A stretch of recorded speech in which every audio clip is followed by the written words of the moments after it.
3, 2, 1, go! Excellent, sexy. Is everybody ready for another episode of Warhams? It is better than a video. Gremlin's going to mess up every cassette from London. By another episode of Warhams, he means the one from yesterday. Yeah, the yesterday that's now today. So welcome back, everybody, to Warhams. A little bit off kilter today because of the technical issues, but Speaker's back. Look at him. He has a face. Whoa! Everything got fixed, so we're gonna move along to the new episode of Warhams. No diddly-daddling and everything else. I would like to introduce all the wonderful people who are here, who help make the show possible, who bust their butts off to make things exist, starting with Pie Brain, our basically Skitarii Ranger melee extraordinaire, Speaker D. Yes, hello, I am Speaker D. I am one of the lead writers for If the Emperor Had His Speech Device thing. I do that. I also do voice acting, and I'm ready for the spookiest day of the year, November 1st.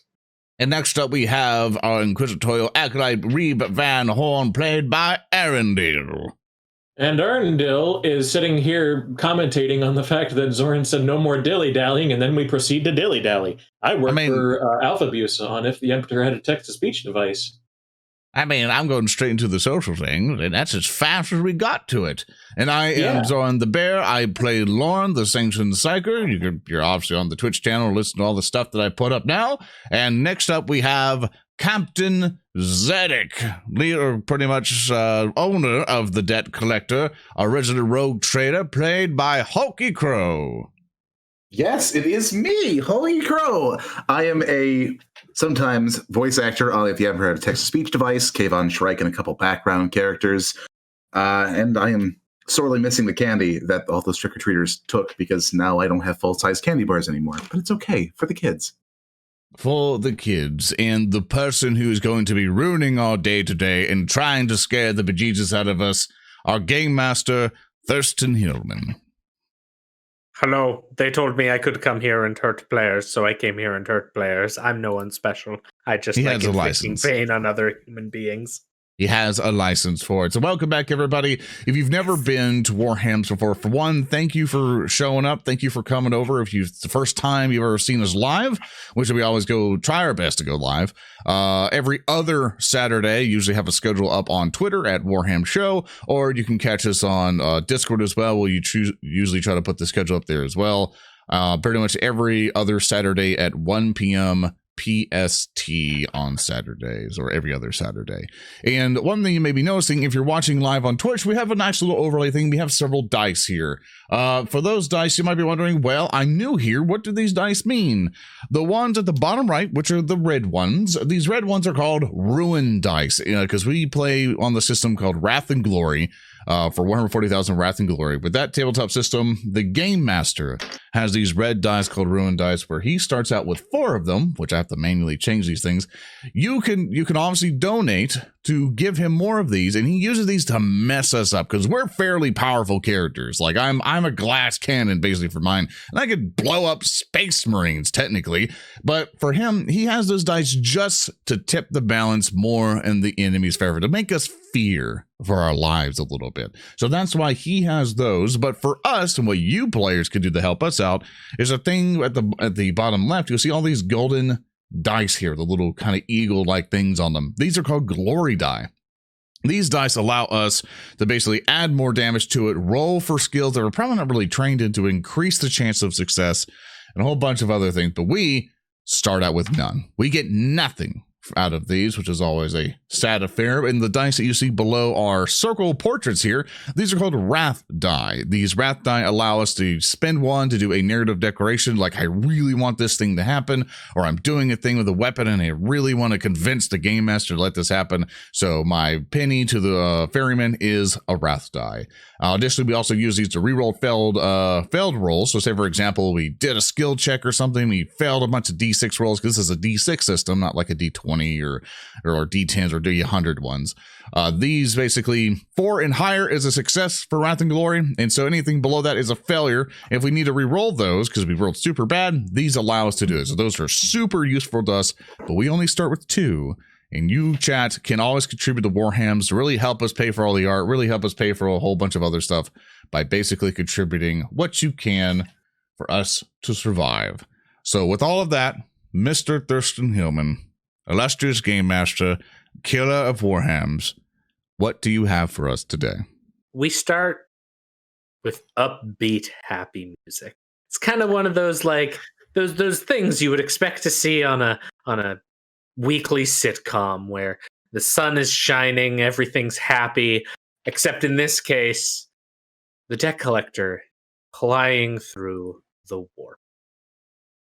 We have skipped ahead from the end of our last session with our intrepid band making their way back to Katja Van Nord in order to warn her of actions of one Slayer Burgo de Fakraby, 24th of his name. Except, things on the debt collector are far from great. And so, our session begins with this continuing upbeat music as Reeb Van Horn awakes in his chambers. Reeb, can you tell us what your regular morning routine looks like? Starting with Reeb, you getting out of bed. What do you normally do? Well, one of the first thing that Reeb would do would, of course, be obvious, calisthenics. You gotta stretch when you get up in the morning. You gotta get prepared for a long day's work.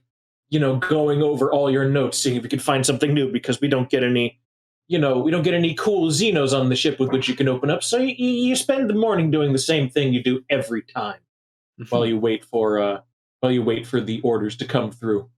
Would you like to give me an agility test for your calisthenics in the morning? Well, that's going to suck. This is why he does it every morning, because his agility's not great.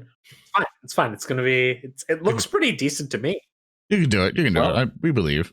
I press the button, so we'll see if it actually is. Okay. So you're starting to do some stretches. You're getting ready in the morning. As this is going on, something seems off, and you're not quite sure what. Like the way our cameras sort of panned on you as you're doing these stretches, just something seems off. Where do you go from your morning routine? What do you do next? Well, since Reeb doesn't really have any other things to do, good lord, throat's hurting me today. He would definitely go to his very small collection of little artifacts that he's taken from some various creatures. Namely, in this case, the first creature being legs. Oh, hey, that finally went through, and it was a 4 and a glory. When you say legs. So I believe you have a was it a thigh bone? It was a femur, because I gave the other one to Pi because he requested it. But he has this sort of locked up in a cuboid kind of pedestal made of glass.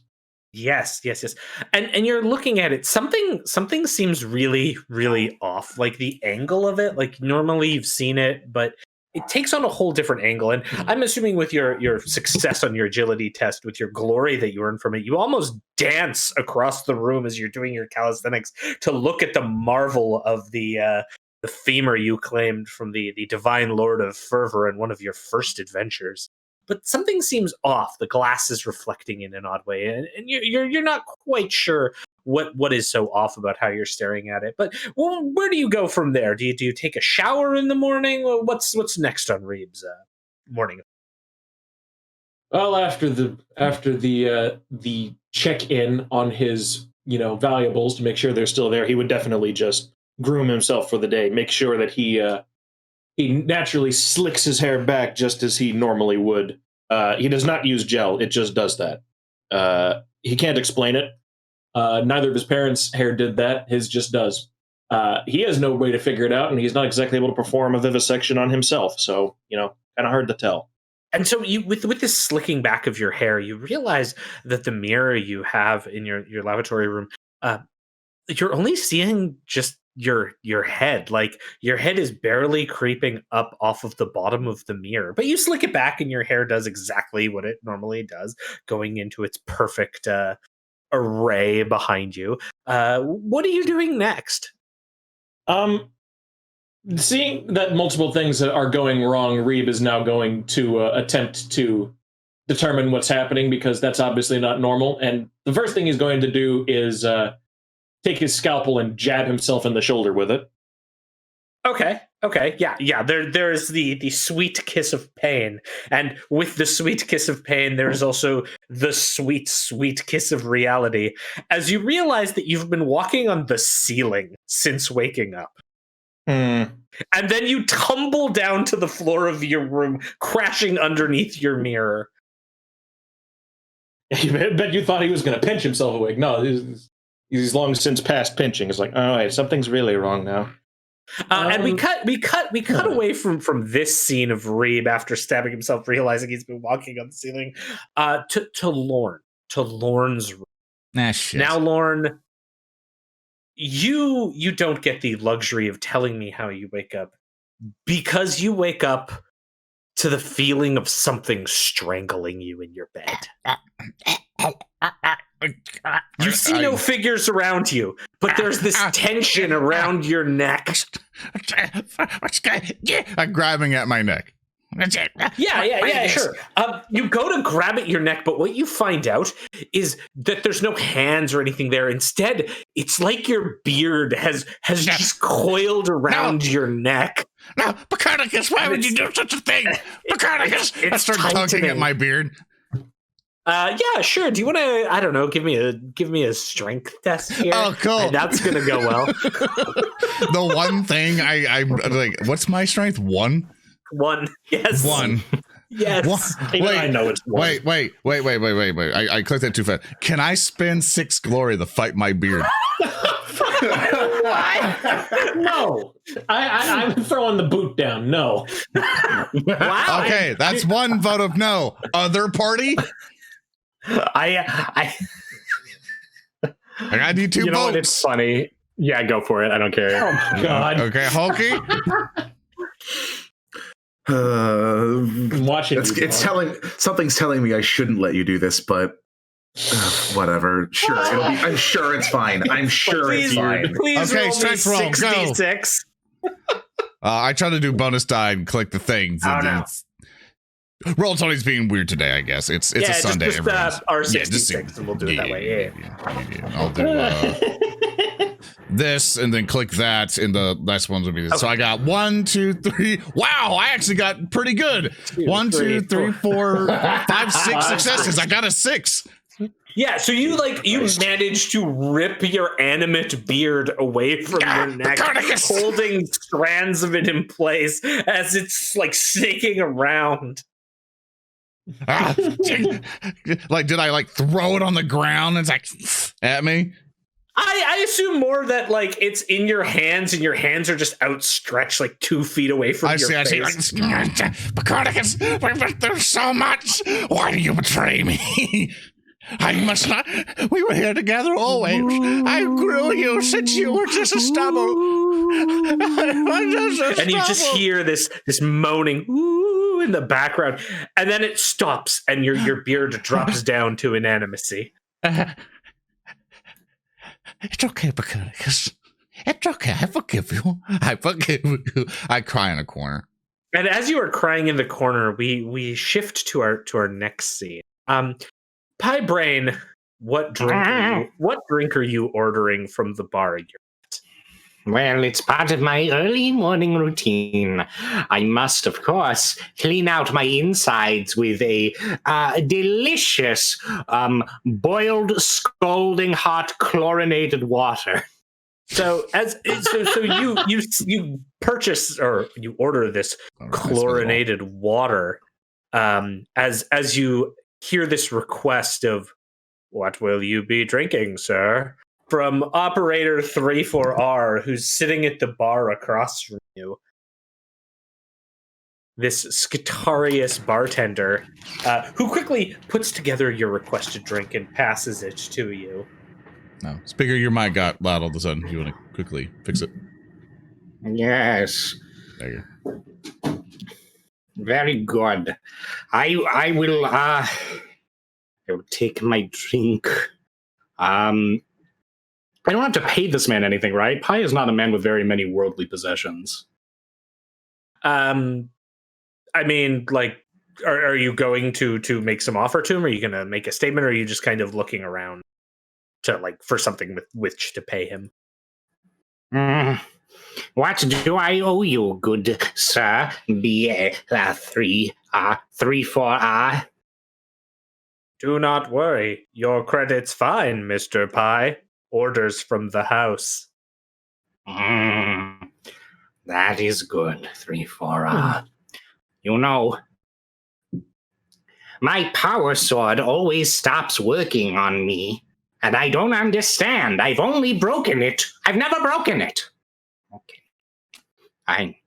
I broke it. And he like the bartender is still like cleaning this glass in one of his mechanical hands. Perhaps it is the company you are keeping. Yes, but you know what they say about rogue traitors. Can't live with them. Can't kill them. Very good, sir. Very good. What do you think of the times? Well, the times. Wait. Hold on a second. 3-4. You don't work on the debt collector. I do now. I opened a bar here. I'm expanding. And he leans forward towards you. Times are great, Pi. Times could be greater. Times could be a whole lot greater. But what do I need to do to make the times great? And as you say that, you come off of your deactivation cycle in your quarters, looking around to your regular room. And this is where all three of you kind of come together, having been living through scenes like this for the past several weeks as the debt collector has been stuck in a warp storm that ceaselessly follows the vessel since your departure from Shady Rock. We kind of jump forward to a short meeting of the three of you, Piebrain, Reeb, and Lorne, inside of Reeb's quarters as you are discussing the last 2 weeks of terrible travel.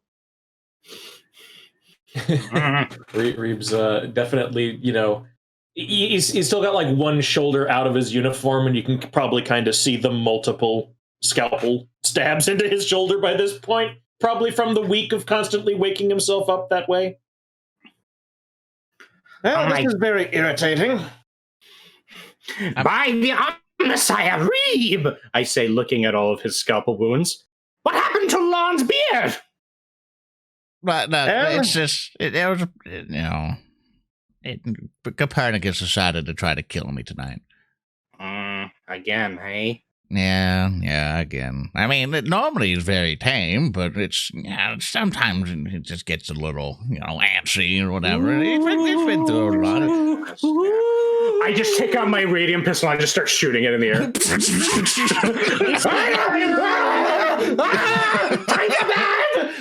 Times are bad! I try to lower his arm. Stop firing, discharging your weapon in my room, you nitwit! 3-4 is coming. He's giving me chlorinated water. I don't have to pay for it. And he wants me to make the times good, and I can't even hit him. What do you mean? What do you mean? He's already been on the ship. What? Yeah, he's here. He's busy. Yeah. I think he's been here. I mean, I've seen someone giving drinks around out of his chest, so that's what I was drinking last night, and came to my room, and I point to the janitorial closet. Oh my God! He knows where the closet is.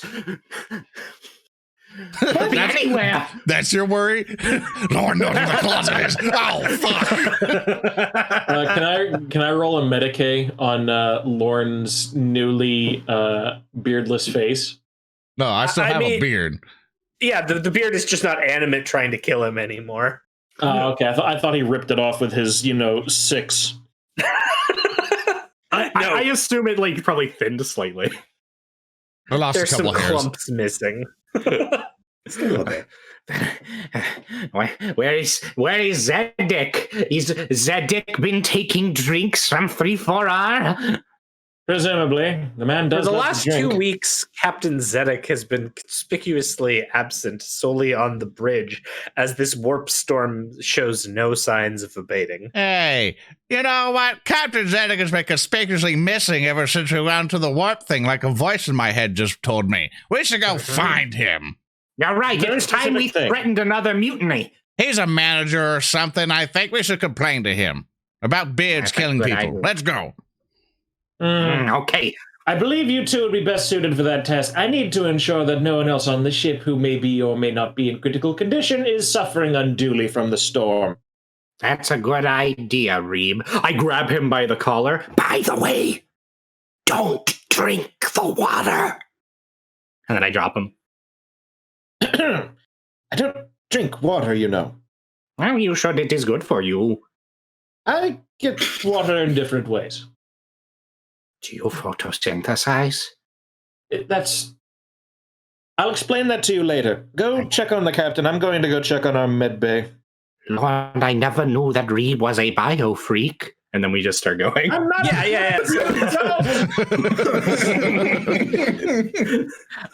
So yeah, the two of you make your way towards the strategium where Captain Zedek has been set up. You come to the strategium as the crew are all like bleary-eyed, working at their stations. Several servitors are plugged in. Some are moving around.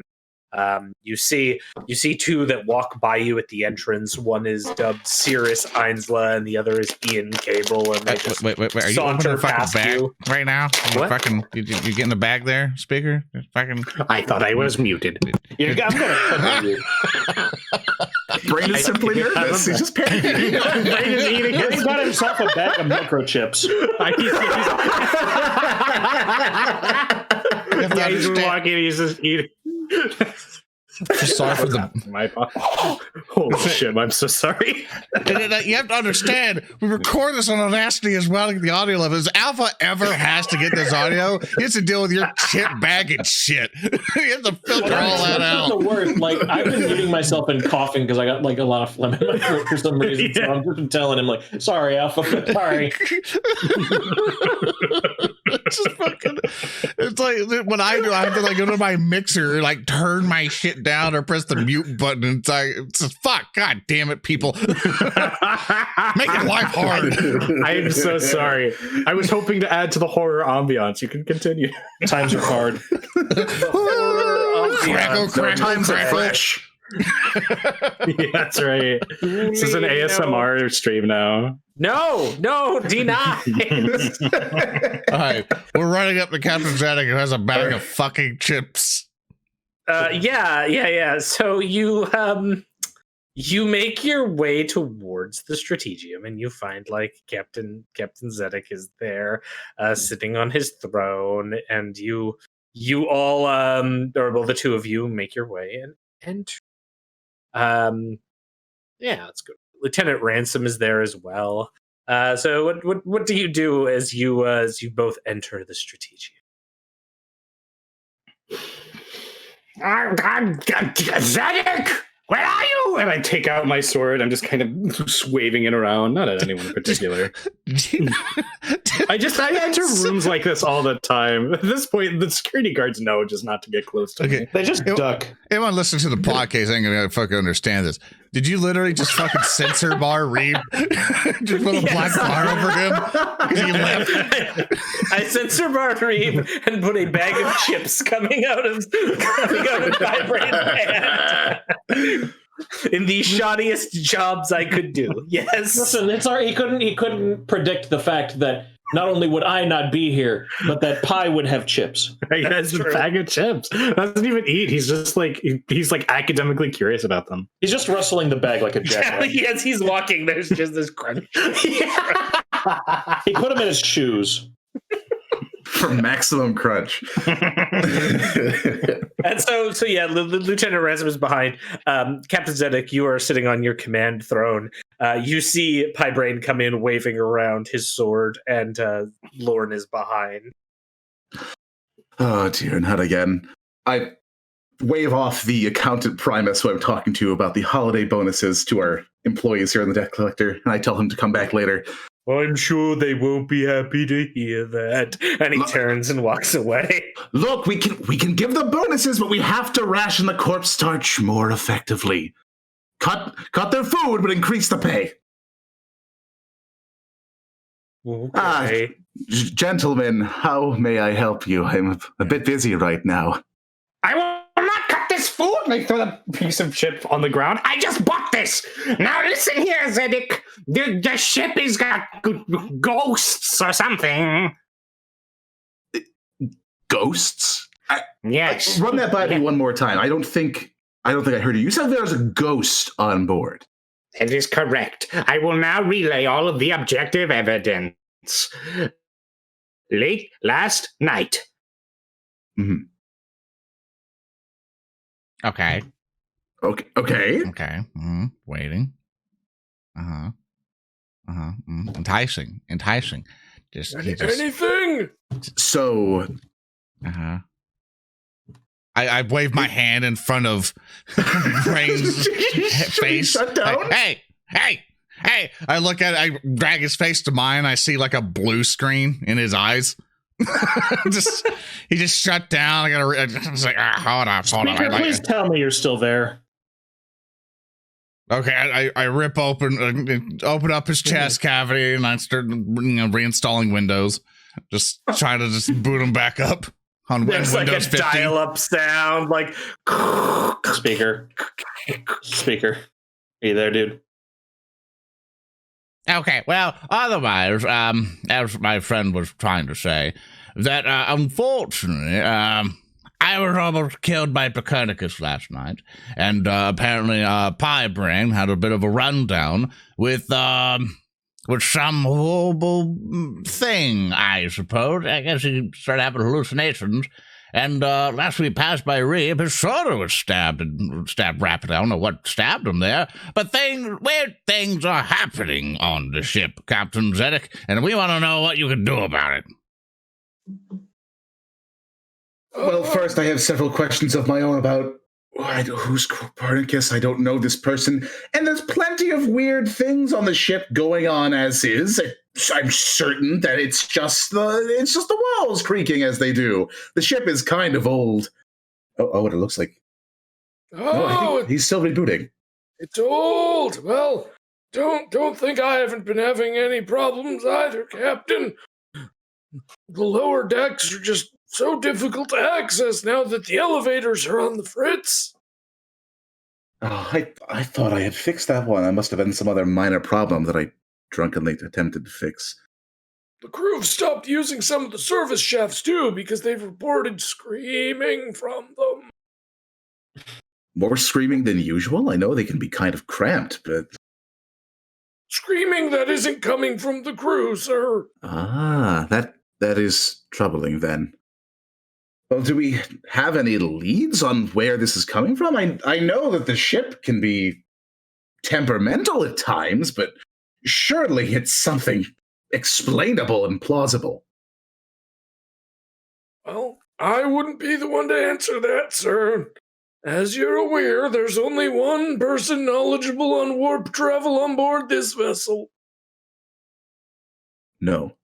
I'm certain there's got to be somebody else on board who knows the ins and outs of traveling through the nightmare realms of the Imperium. Surely we don't have to talk to. I mean, I know how to do it in my dreams, but Sir, you've been putting off speaking to her long enough. I get it in real close to Ransom. Like, come on, we really have to talk to her. I don't want to introduce her to everybody. Sir! Fine. Okay, we'll talk to the navigator. We have a navigator? Yes, we happen to have a navigator here on the Debt Collector. I just don't mention them often because, well, they can be a bit temperamental. Like the ship, which kind of tracks. Navigator Gibran has a flawless track record, sir. I know she does, but it's almost. I'm sorry, Lauren. Do you have something to say? I thought I did, but I kind of like. Do you have a dolly? You have a dolly for Pie Brain here? Yes, I'll handle this myself. Let me go. All right, fetch the loader, servitors. We'll just bring him along with us. All right, I've got you here. Let me just drag you along like this. Just the grinding of metal. Yeah, He's just getting like stiff a as a board. rut that's now just basically just going through. Speaker, boom. Hello. Yes. Oh no, your voxing got ruined. Oh, good. Give me a moment. Oh my gosh. It seems your connections to your throat and whatnot is horribly mangled. I'll fix your throat. Don't worry. I'll fix it. Oh my God. You need to be a little bit louder. Should I stop pushing him on this dolly? Please stop. Every step is pain. Oh dear. Yes, just stop moving him. I'm sure he's fine. You have to adjust the amplitude on your Vox unit. We can't really hear you that well. Oh, goodness. Give me a moment. I'm sorry, the chat just gave a really good message. Pi is in Xbox Live Party chat mode. Let's go.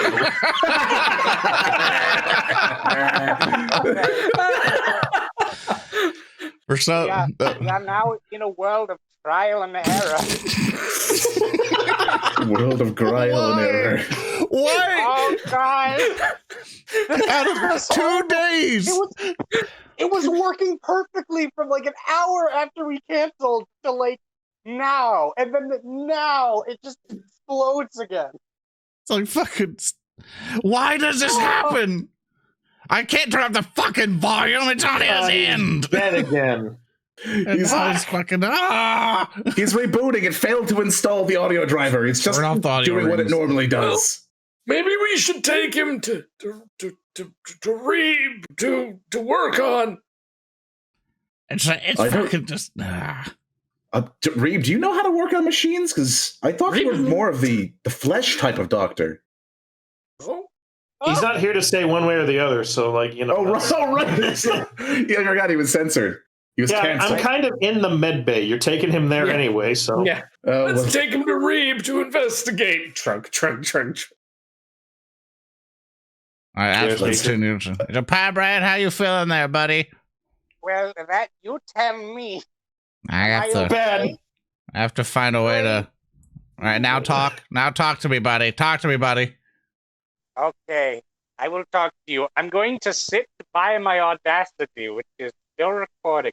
Wait! I've done it! Give me like 2 minutes. I just reconnected.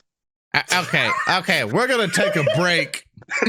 We're gonna take a quick break as we figure this shit out. It's okay. Technically difficult. Okay, everyone's prayers fixed it. Hooray! All right, I think Reeb has reactivated Pie Brain. Hello. I have recovered back from Brian sabotage. Good. It seems that your things are working now. Good. Wait a second. This isn't Brian sabotage. Captain, did you sabotage Pie Brain so you wouldn't have to go see the navigator? No, of course not. Of course I didn't. My knowledge of tech is incredibly unsubstantiated, and I don't know how to fix him nor break him. Well, I mean, I do know how to break him. I almost shocked him to death. But that's beside the point. That was unintentional. Captain, all I did was turn him off and on again. That's all you have to do? I If it stops reinstalled working, Windows you just 50. have to- No, don't install that. It's malware. Fool. Oh, Well, Forge World looks like my Microsoft brain does is not make back, good so, software. I think you should all go to the Navigator. Mistress Gibran is waiting for you, sir. I've let her know you and your companions will be arriving soon. Thank you, Ransom. If Oh, you'll come on. excuse me, I'm gonna go do a routine patrol of the lower decks. I'll be back later. Farewell, Ransom. all right. Goodbye, Ransom. Well, that's. I mean, she shouldn't be so bad, Captain Zedek. I'm sure she's a nice lady. Just don't try anything weird like you did earlier, Zedek. Please purchase Zedekit. Zedekit, your ultimate manual for etiquette. No. They accepted my advertising offer! I didn't know that! Oh, I'm so happy. Oh, wait, no, I'm sad again. We have to talk to her. Okay, let's go to the lower decks. GM, I got a Yes. question actually. Yes. How are the occupants of the med bay, of which there should be, Oh, no. I think, 3? One being, of course, the tech priest that we continue to basically have like sitting in a can. Yes. Grandma and Grandpa. Grandpa and Grandma are no longer on the ship. Now, your memories of Shady Rock are somewhat fuzzy as you try to remember the specifics. Though you know that Inquisitor Lord Melchior is safe and in fact left the ship on board an inquisitorial vessel. But beyond that, you can't quite figure out exactly what happened. Yeah, I bet he did leave on an inquisitorial vessel, you big old... All right, then. Well... Hi, friend. I'll stab you. All right, well, if that's all I have to worry about, then yeah, I guess Reeb's gonna go along with at this point. And he will point out, Windows 50 is not what you install in a tech priest. You need to install Linux 2. Linux 2? Oh, the ancient one, I see. Come here, speaker. Listen, or come here, brain. Come here to grab brains. All right, gotta get you fixed. Gotta get you fixed. Okay, I will. By the way, I noticed you're trying to fix a tech priest. Would you like some help with that? Yes, I would like some help with that, except... Forward! As you make your way, I physically can't do it because I have a 0. I have like a 2, maybe. We're moving forward. as Zedek leads the way, you start to find yourself in a part of the ship that's actually not shitty. Like suddenly there's arches. Wow. Is this where the budget went? Curtains and like suddenly the ground here is covered in pillows and blankets, and there's food trays all set around, and you continue walking through, and there's people who are lying down, clearly members of the Navigator staff, be they specific Navigator House armsmen or just navigators in training who are resting. And you're continuing to make your way through this lavish area. How do all of you react to seeing that? Very different from the rest of the ship. Zedek, the fuck? Where'd all the money go? Let us just say I've gone to pains to make sure our navigator is as comfy as she possibly can be. Greetings. Also- I am Servitor Imperius, and this is Diceus. We are both here to provide whatever you require during your time in the House Gibran navigatorial section of this vessel. Would you like some appetizers? And the servitor raises up this platter with all of these fine little pieces of meat or different like baked goods on them.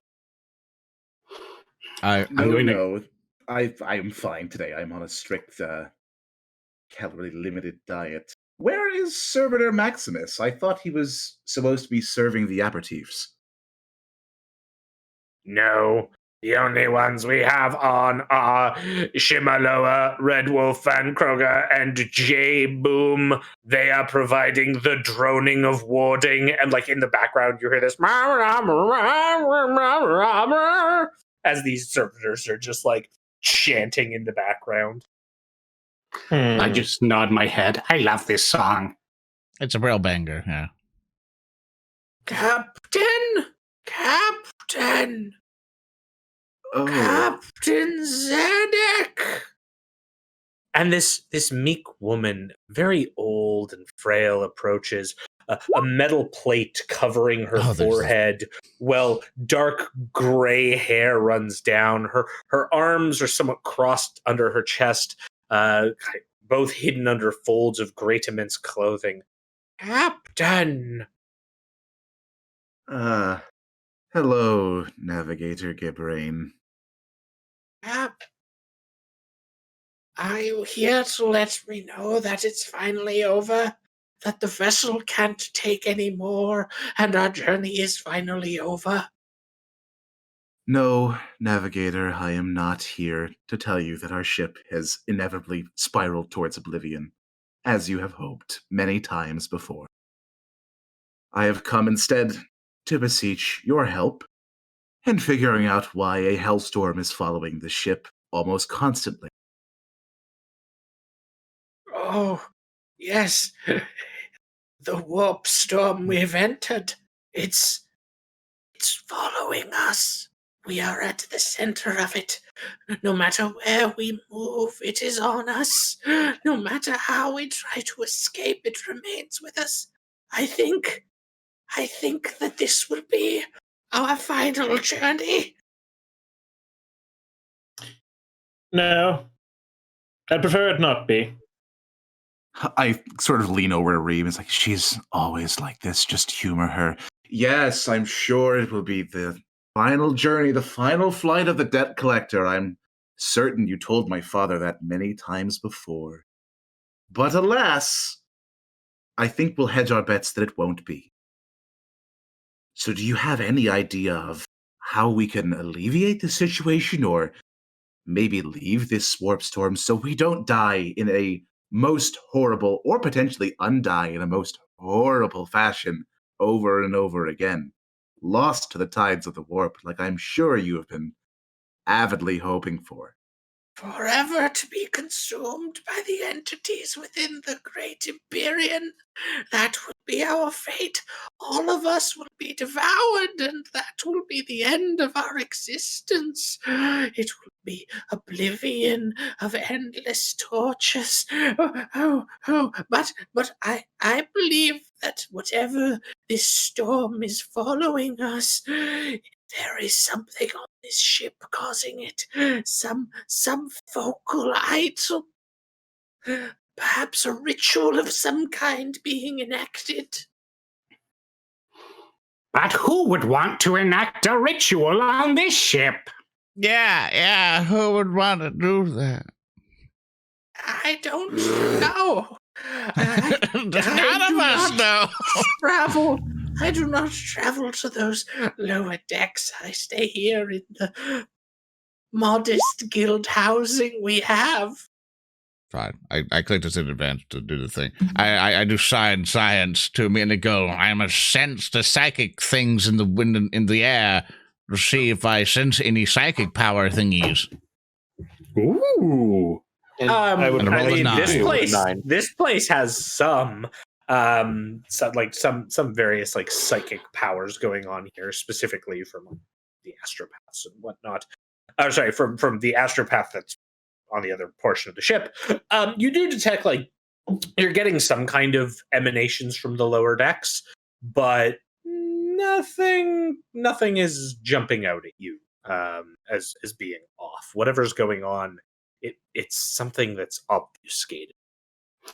I tell you, it's 3-4R. He's handing out dream water to people.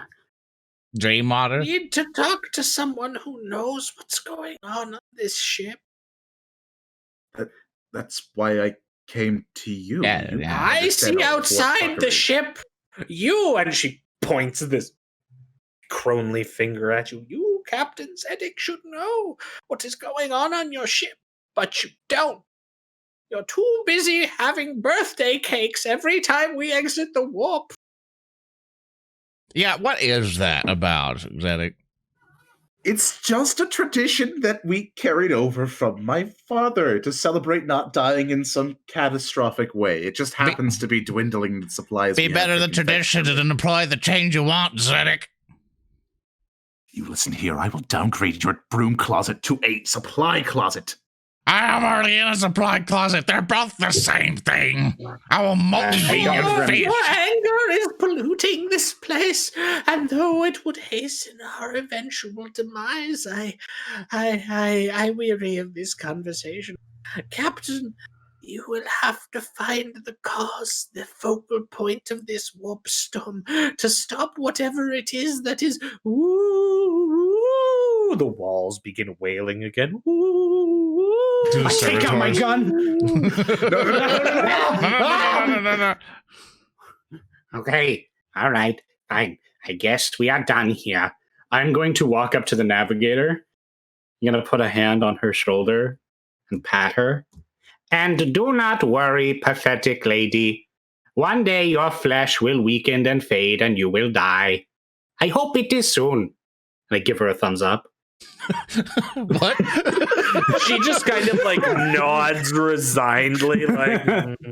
Zedek's face is kind of twitching between disgust and confusion. Before we depart, I hope you expire at your earliest convenience. Yeah, pretty much. Yes? could you tell us, have you been hearing any sort of wooing through the walls at all from in here, or has it been mostly around us? The wailing from within the ship, it intensifies. I think it will swallow us entire into the warp, whatever is trying to break out of this vessel. Break out. Right. Well. You mean to say that there's something that got in that's trying to fight its way back out? Yes, you'll have to find it, Captain Zetic, or we'll all die here. I bet Gamu did this. Just because she's from Forge World Crya doesn't mean she let a warp entity into the ship, Brain. I mean, we could just space her to be sure. No, because she keeps the ship sort of in order, even though she complains to me all day about things I haven't yet fixed. Yeah, I know, always complaining. Oh, Gamu. All right, let's go not all die or something. You shouldn't have a list of people who do that to you. Do you do anything on the ship? I try to, and then we go and do things, and then we celebrate technical rebirth days out of the war. What do you do? I run the ship. Okay, and what is your day-to-day? Do you get up, eat birthday cake, celebrate birthday, and then go to sleep? Like, what the fuck do you do? Lauren, if you read the autobiographical section of Zedekitt, you would understand what my day-to-day duties are canonically. And that's what everybody needs to know and not what I actually do. Yeah, come on, Lorne. Every day he holds a waterfall over his head in a band basket woven by the many children whose lives they celebrate him in the lower decks. And there's fairies and there's rainbows, and he gets all of the money, and the pretty people in the world come and say hello to him, and it's great. Come on. I have an existential crisis. I hold my head going, oh God, what was I brought into? And then I just leave. The four of you make your way out of the luxury of the navigator's portion of the vessel and into the like dreary doldrums of the mid lower decks. Captain, I'm not one to do this, but for such a downcast person, does she actually provide navigational purpose in the ship, or is she just kind of here as one of many ornaments you keep around? You know, seeing as that's the only question that hasn't been an outright derision against me, I will happily answer that. The reason that we are currently alive and not lost in some realm of the dark gods is because of her. Despite her insistence upon ending the sufferings of the flesh almost incessantly. Of course, but how come we have never met her before, and how come her dour personality has not caused trouble in the past? Well, let's leave it at this.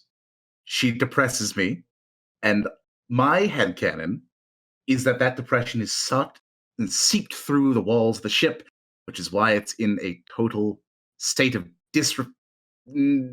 Are you blaming the problems of the ship on your navigator and not your captaincy? You fuck. Reed's gonna take a moment and just like slow his walk to be next to Zedek. Captain, I hate to break it to you, but if you think the problem is a member of your crew, you should replace them. Please, pardon me, but many issues can be handled if you merely employ the correct people to do it. We do not need it. I can replace them anytime I want, and I just start walking again and just ignore the rest of the question. I agree. If we decided to replace the problems, we wouldn't have a Captain Zedek anymore. Let's go. Pi is going to ask one last question. He's going to raise his hand and wait for Zedek to call on him. I have a question. Yes, Pi? What does cake taste like? We all. I stand there sad. That would be where the commercial break would start in the TV show. You know what, Brain? Cake tastes like the last sunset you see on your home world before departing into the unknown horrors of space, knowing that the best days have set behind you and that only nightmare awaits on that dark horizon. Jeez, you're depressing. And that's why I don't talk to the navigator. I don't need reinforcement. All right. So where are you for? You know there's something wrong on the ship. You might need to get a lay of the land. Where are you for going to go now? That's a good question. If I had to guess, I would say that 3-4R is responsible for everything, and we need to talk to him. I suppose we could go down to the Lido deck, or rather go up to the Lido deck and see if he's managed to stay on the ship long enough. Wait, you flip-flopped. Is it up or down on your ship? Let me check my depth gauge that is clearly functioning and not in disrepair. I will also point out that despite some of you seeing 3-4R on the ship, it's not like the Skitarii has actually opened a bar yet. That like you can go to. You don't have like any lay of the land of where he's set up shop.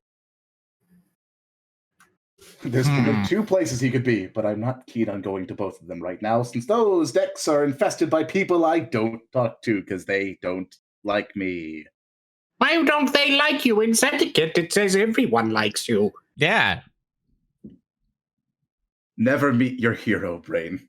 Never meet your hero. Oftentimes, when people meet their heroes, they bring many complaints and sharp implements, and you have to escape down one of the many shafts in the ship to not get shivved. Wow, that sounds exciting. Let's go do that. You're gonna go to the lower decks then? Yes, I bravely will head there, and anyone who wants to come alongside me can come as well. I mean, I guess we gotta deal with the poop worms again. Yeah, that's the only lead we got. Off we go. Okay. Yeah, you make it. Are you like trying to go to any region in particular in the lower decks? Do you have any skill checks you'd like to make in order to see what your knowledge is on the lay of the land in the lower decks? Oh, I have one. Okay. I am going to, before I do anything, check with the manifest reports and see where all the chlorinated water is going. And if there's been any recent spikes in where this chlorinated water is going, we will know that he has all the good shit. As Brain does that, I will also check to see where all the people we've picked up so far. Mm-hmm. I want to see where we put them and investigate that, because if something got in, they would be we've got possibly slip with them. So Lauren will check for that. I mean, the biggest thing that you know is that you have the rattlings in the lower decks, which have set up in the sort of like rattling quarter of the lower decks, where they are undergoing rigorous training from Belba Creepfoot. You also know that you've taken on a variety of cargo in several cargo. Actually, that would be a show and we could maybe go find Belba. Yes, she is the chef of security. It wouldn't be hard. Just flip over the nearest damned cardboard box, and I'm sure you'll find her. Hold on. I've tried that. She's not usually under them. Check that one. I flip open the nearest cardboard box. Well done. This is fucking stupid. You should follow me to my quarters. We have to have a talk. Belba, if I may, a suggestion. Sooner or later, the cardboard box trick is going to run thin. You may want to try hiding under something else. I'm sure there's plenty of hollow barrels around you could try. I've also bought some real boxes made of real wood. You are a genius, Belba. Let's go to my quarters. We have to talk about the state of your ship, Captain. Please don't say go to my quarters in that voice.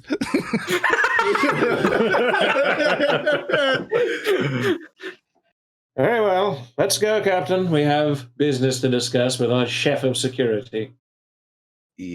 So with that, Belba Creepfoot leads you along. The Rattling Commando, who you have previously encountered on Fartham 4 and has now become part of your intrepid crew. In fact, was promoted to chef of security. You make your way into the lower decks, into the Rattling Quarter, where Belba brings you to her quarters, which are a small set of quarters filled with all sorts of industrial equipment, from machinist work tables to a reciprocating saw. There's sort of this corrugated steel back walling on which is this immense conspiracy board. There's pictures all over it that indicate Xenos presence, and then Xenos question mark, and several things about different reports on the debt collector, specifically with maintenance reports that have been filed by Gamu versus maintenance reports that have been filed by Pi Brain. There seems to be twine that connects several things in this overarching spider web. And in the middle of it all, this web of terrifying conspiratorial data, at the center of it is a picture of Captain Zedek. Though the picture is a somewhat risque picture of the good captain, as he sits wearing only his jacket, holding on to the steering wheel at the bridge of the vessel and nothing else. I don't remember posing for that. Is this also in etiquette? I don't, the man. You actually I'm looking put it through up it. there. Okay, here you go. Captain, in all fairness, if we cataloged the amount of things you would not remember, it would likely be as long as one of Gamu's listings. All right, that's going off the screen now. Good luck. Let's someone screenshot that.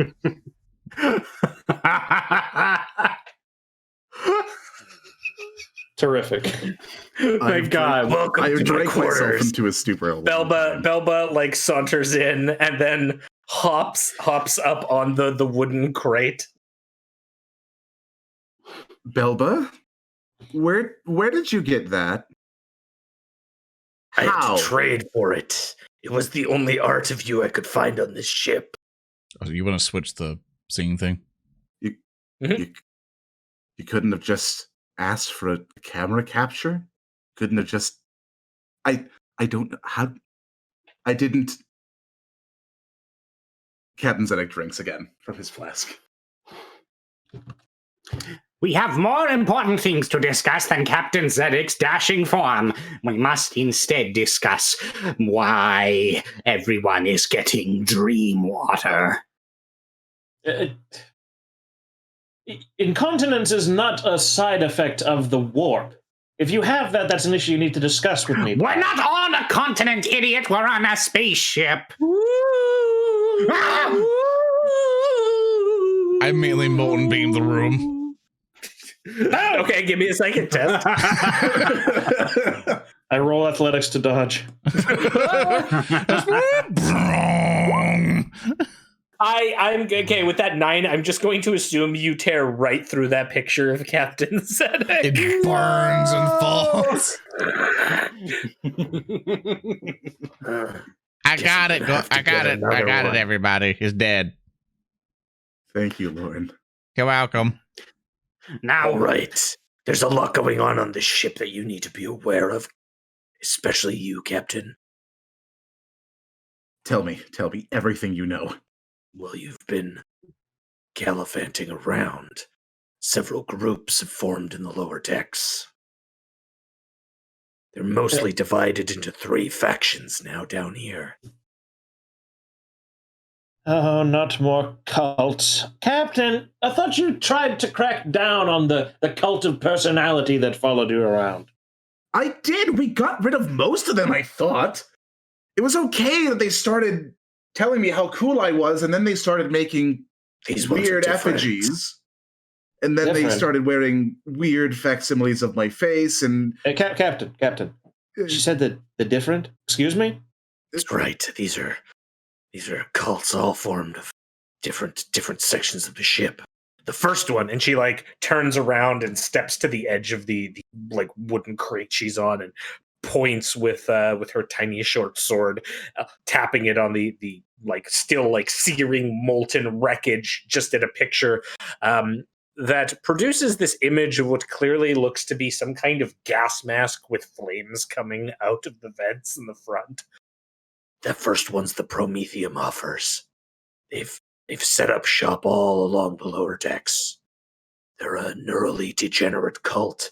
They're seeking something that they refer to as a batshit consciousness.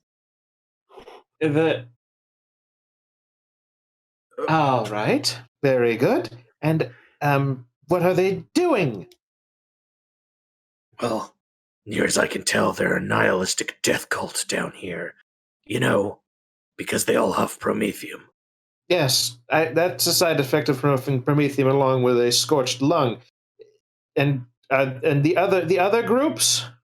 Well, after Belba pauses.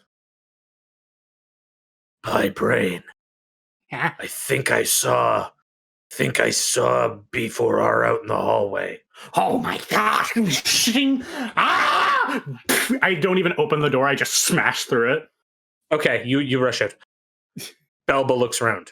The next group that's set up, they call themselves Gamu's Debuggers. Oh, cripes. I push a box in front of the newly imprinted door.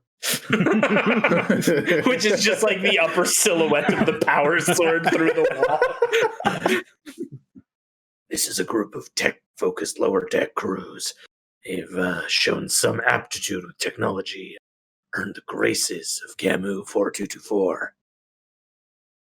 Nearest I can tell, she's conscripted low-level menials into fixing the ship since she can't trust the captain to get it done. Yes, Seneca wins again. I love how you should be angry, but you're like, fuck yes, I'm making them work hard. No, Captain, I'm afraid I must alert you to the fact that this is due to your incompetence. It's not incompetence if it's strategic incompetence. Gamu has formed a smaller cult of personality and is... So, wait, actually, this begs the question. How did she contact them? She's been finding out when people fix things and then recruiting them. Oh, and she hasn't come to me. Real fixer-uppers are going like, you can't. You're with me now. And then just making an army to eventually overthrow Zedek, going, these will fix you next. And it's just annihilate Zedek. So you have an army being built right under your nose, Zedek. Well, the real army might be the third faction that's come to prominence. Mm-hmm. Go on. At this point, I assume Pie Brain bursts back in. I just kind of casually step through the precise imprint I left. He ran away. There's a box in front of you. Yeah. I trip over the box. Then I just start crawling on all fours and then backflip back up. Okay. All right. Take some responsibility for this because it's a lot of my people. The last group, they call themselves the Beef Kings. The Beef. They're a group that came about recently, well, after Uncle Hej decided to have a cookout on the lower decks. A lot of the locals became kind of obsessed with the concept of cooking and acquiring meat after the cookout. They now scrounge the ship for any and all sources of meat they can find. That's concerning. They haven't shown any Unsavory tendencies. You were there for them when we were back on your home planet. Nothing Are you like talking that. about cannibalism? Yes. No. Okay, good. They refute all statements of being called rabid cannibals. After all, they precisely debone, render, marinate, and spice their acquired meats, which is something cannibals would never do. Yes, certainly. So, That makes a lot of sense. do they or do they not eat natural corpse starch? Or de-starched do they eat They're creating a new food market on the lower levels. They're trying to cut your corpse starch out of the equation. Mother? Captain, it seems like you're being ousted out of the lower decks. Nobody capitalizes on my corpse starch microeconomy. All right. But there's another group that's come to power lately. They're spreading fast. They're called, especially among my rattling kin, they're called the Servi Fervorum. I don't know much about them, only their name. But I think they're responsible for what's going on. They're more like what Reeb was saying, one of those stranger cults. Are they some That's kind awesome. of warp worshipping? Are they heretics? I don't know. They're very secretive. Hmm. Do you know their secrets? I think I know how you can get in touch with them. They're trying to court a group of stowaways in Cargo Bay 7. I see. 7. We have more stowaways? Yeah, this is a recent group. They came on one of the latest supply runs. They've been living out of Cargo Bay 7 since they came on board. Well, if we have stowaways, they're eating all your cornstarch, so we should probably take care of them. Right, Captain? Well, If the Servi Fervorum are trying to entice them, you might be able to use that to sneak into the Servi Fervorum and their meetings. Maybe we can placate. Maybe we can placate them with an offer of Captain Zetic. I would rather not be an offering to these degenerate. No, but we get like the big pole, and like you're tied to the pole, and we're bringing it out, and we're like, we have found the Captain Zetic, and they're like, whoa, and then we untie you, and they're like, ah, and then it's like, oh, and ah, you know. But what happens when you don't untie me? Because you just forget that, I can't untie myself.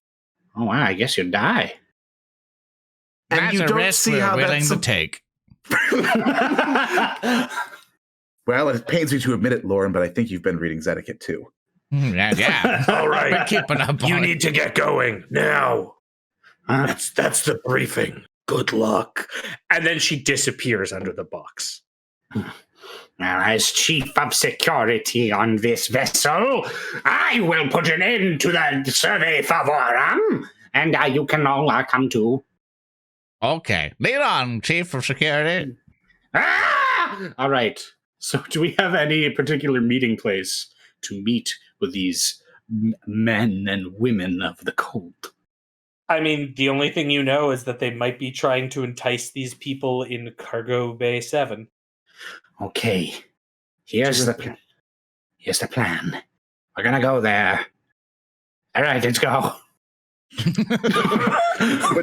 That's not very planning, but we could check the manifest and see if there's anything there that they could be taking or hiding that we could use. Well, okay, that's a good point. Maybe we can all look like refugees. except for you, Captain Zedek. You can be a ghost. So do I just not show up?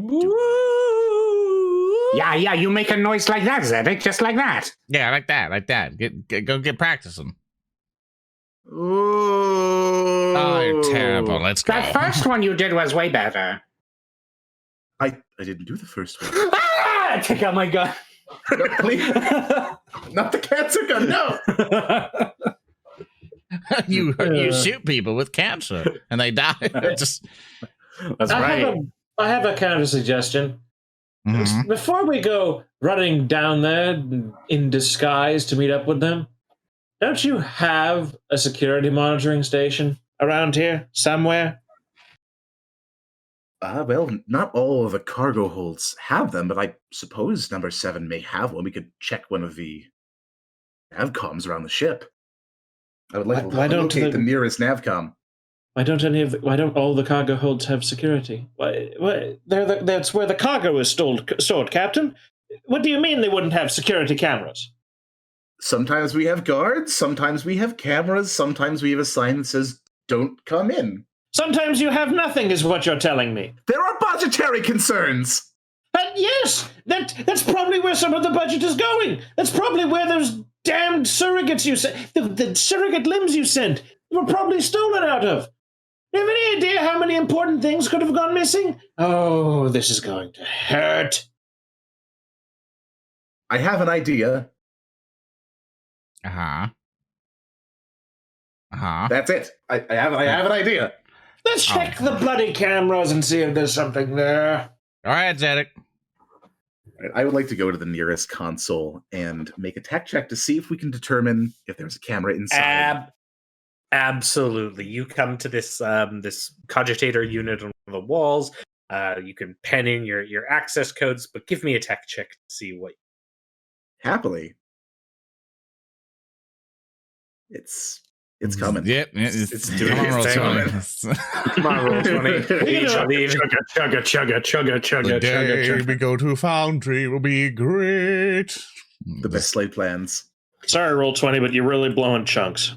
Just There. Zedek, maybe describe how your button, how your finger presses the button.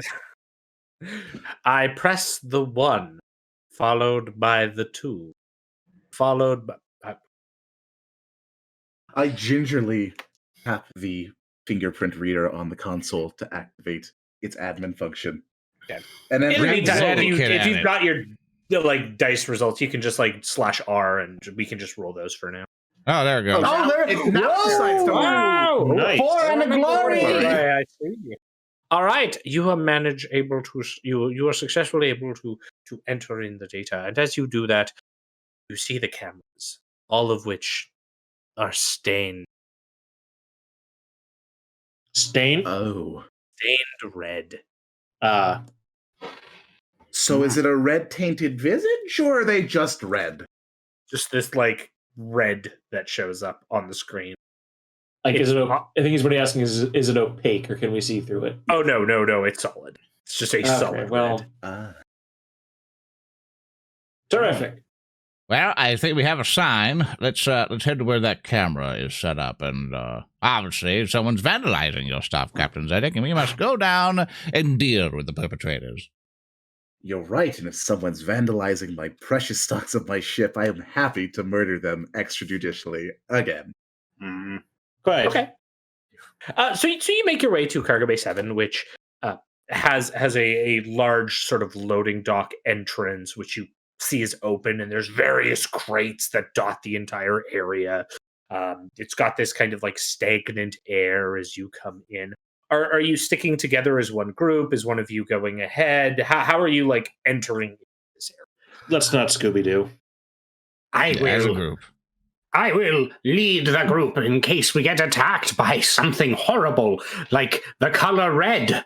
Technically, it's not my department since I was refused the position of Chief of Red, but nevertheless, I'll pull double duty. Okay. You all make your way. Since you're at the lead, Pie Brain, can you give me an awareness test? Yes. Pie Brain can try an awareness test. notorious for his very high awareness ability. He's an incredibly alert Skitari Ranger who got 3 successes and a complication. Excellent. Good. You make your way through the area, but as you do, suddenly memories wash over you, and you're distracted. You hear something, but you can't make out the specifics because you're suddenly distracted and reminded and concerned for Tater Tot. This complication is entitled "Concern for the Tot" by Joe E. And yeah, you feel like you were just about to hear something, and you would have heard exactly what it was, but you just kind of hear this muffled sound. But as you were just about to like grasp what it was, you think of Tater Tot. By the Omnisire, I forgot to give Tater Tot his first bionic eyeball. This is not the time for this. But I don't know how much do babies eat. He might be dead. He's been taken. I'm sorry, you threw me for a loop with that one. He's going to be fine. The servitors are taking care of him. They don't get messed up by warp storms. They focus on the task at hand, man. Does he how many steaks a minute does he need to eat? Baby biology is confusing. Very well. At any rate, I believe. Oh no, you talking about the Tater Tot? And out from the shadows emerge several figures. These hunchback, reddish-skinned, covered in boil figures, one of which carrying an immense stick that ends in a syringe. Another one coming out that has these strange white robes and what is clearly an upside-down boot that it's wearing as a hat. Oh, hey there, good to see y'all. I heard you're talking about that Tater Tot there. The other gangs in the lower decks, they be fighting over that Tater Tot right now. They all trying to get a hold of him. That little tot, he's such a little rascal. And the one in the back sort of steps forward with the stick. Oh, a little poke, just a little poke. Oh, not these damn things again. You're saying the lower decks know about Tater Tot? Oh yeah, they're having a big old fight over Tater Tot. They are. You listen to me, you sallow, slouched, sanguinary sausage!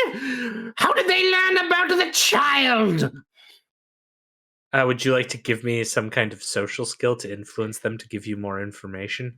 Yes, I will use intimidation. Of course. I'm going to pump 3 glory behind it. All right. I'm good with that. Yeah. Here we go. I've pressed the button, and now we supplicate the machine spirits and get 6 successes. Yeah. Oh yeah. They know about the Tater Tot, and they took him from the daycare, and now he's been trading among all them gangs down here, but not us. We're not with them. We're with the Servere Favorum now. We are, just because they were okay with us doing a little poke to check out they're doing. At the knowledge of them having stole Tater Tot, Captain Zedek's going to grab the one with the boot and just start screaming at him. Now, do listen to me here, Furman. I'm supremely pissed off at what you just told me. So you will tell me what happened to that small, innocent boy, or I will splatter you over this room. Well, I'm sorry to say we probably won't know the results of that for a few months until the lower gangs are done all their fighting. And once we get the results from all their fighting, then we'll know which gang ended up with the top. We will. Captain, may I actually have a question I wish to ask, as well as an attempt to figure this out. You may. 1, didn't I kill you? What? Didn't I burn you, and didn't Pi cut you into pieces?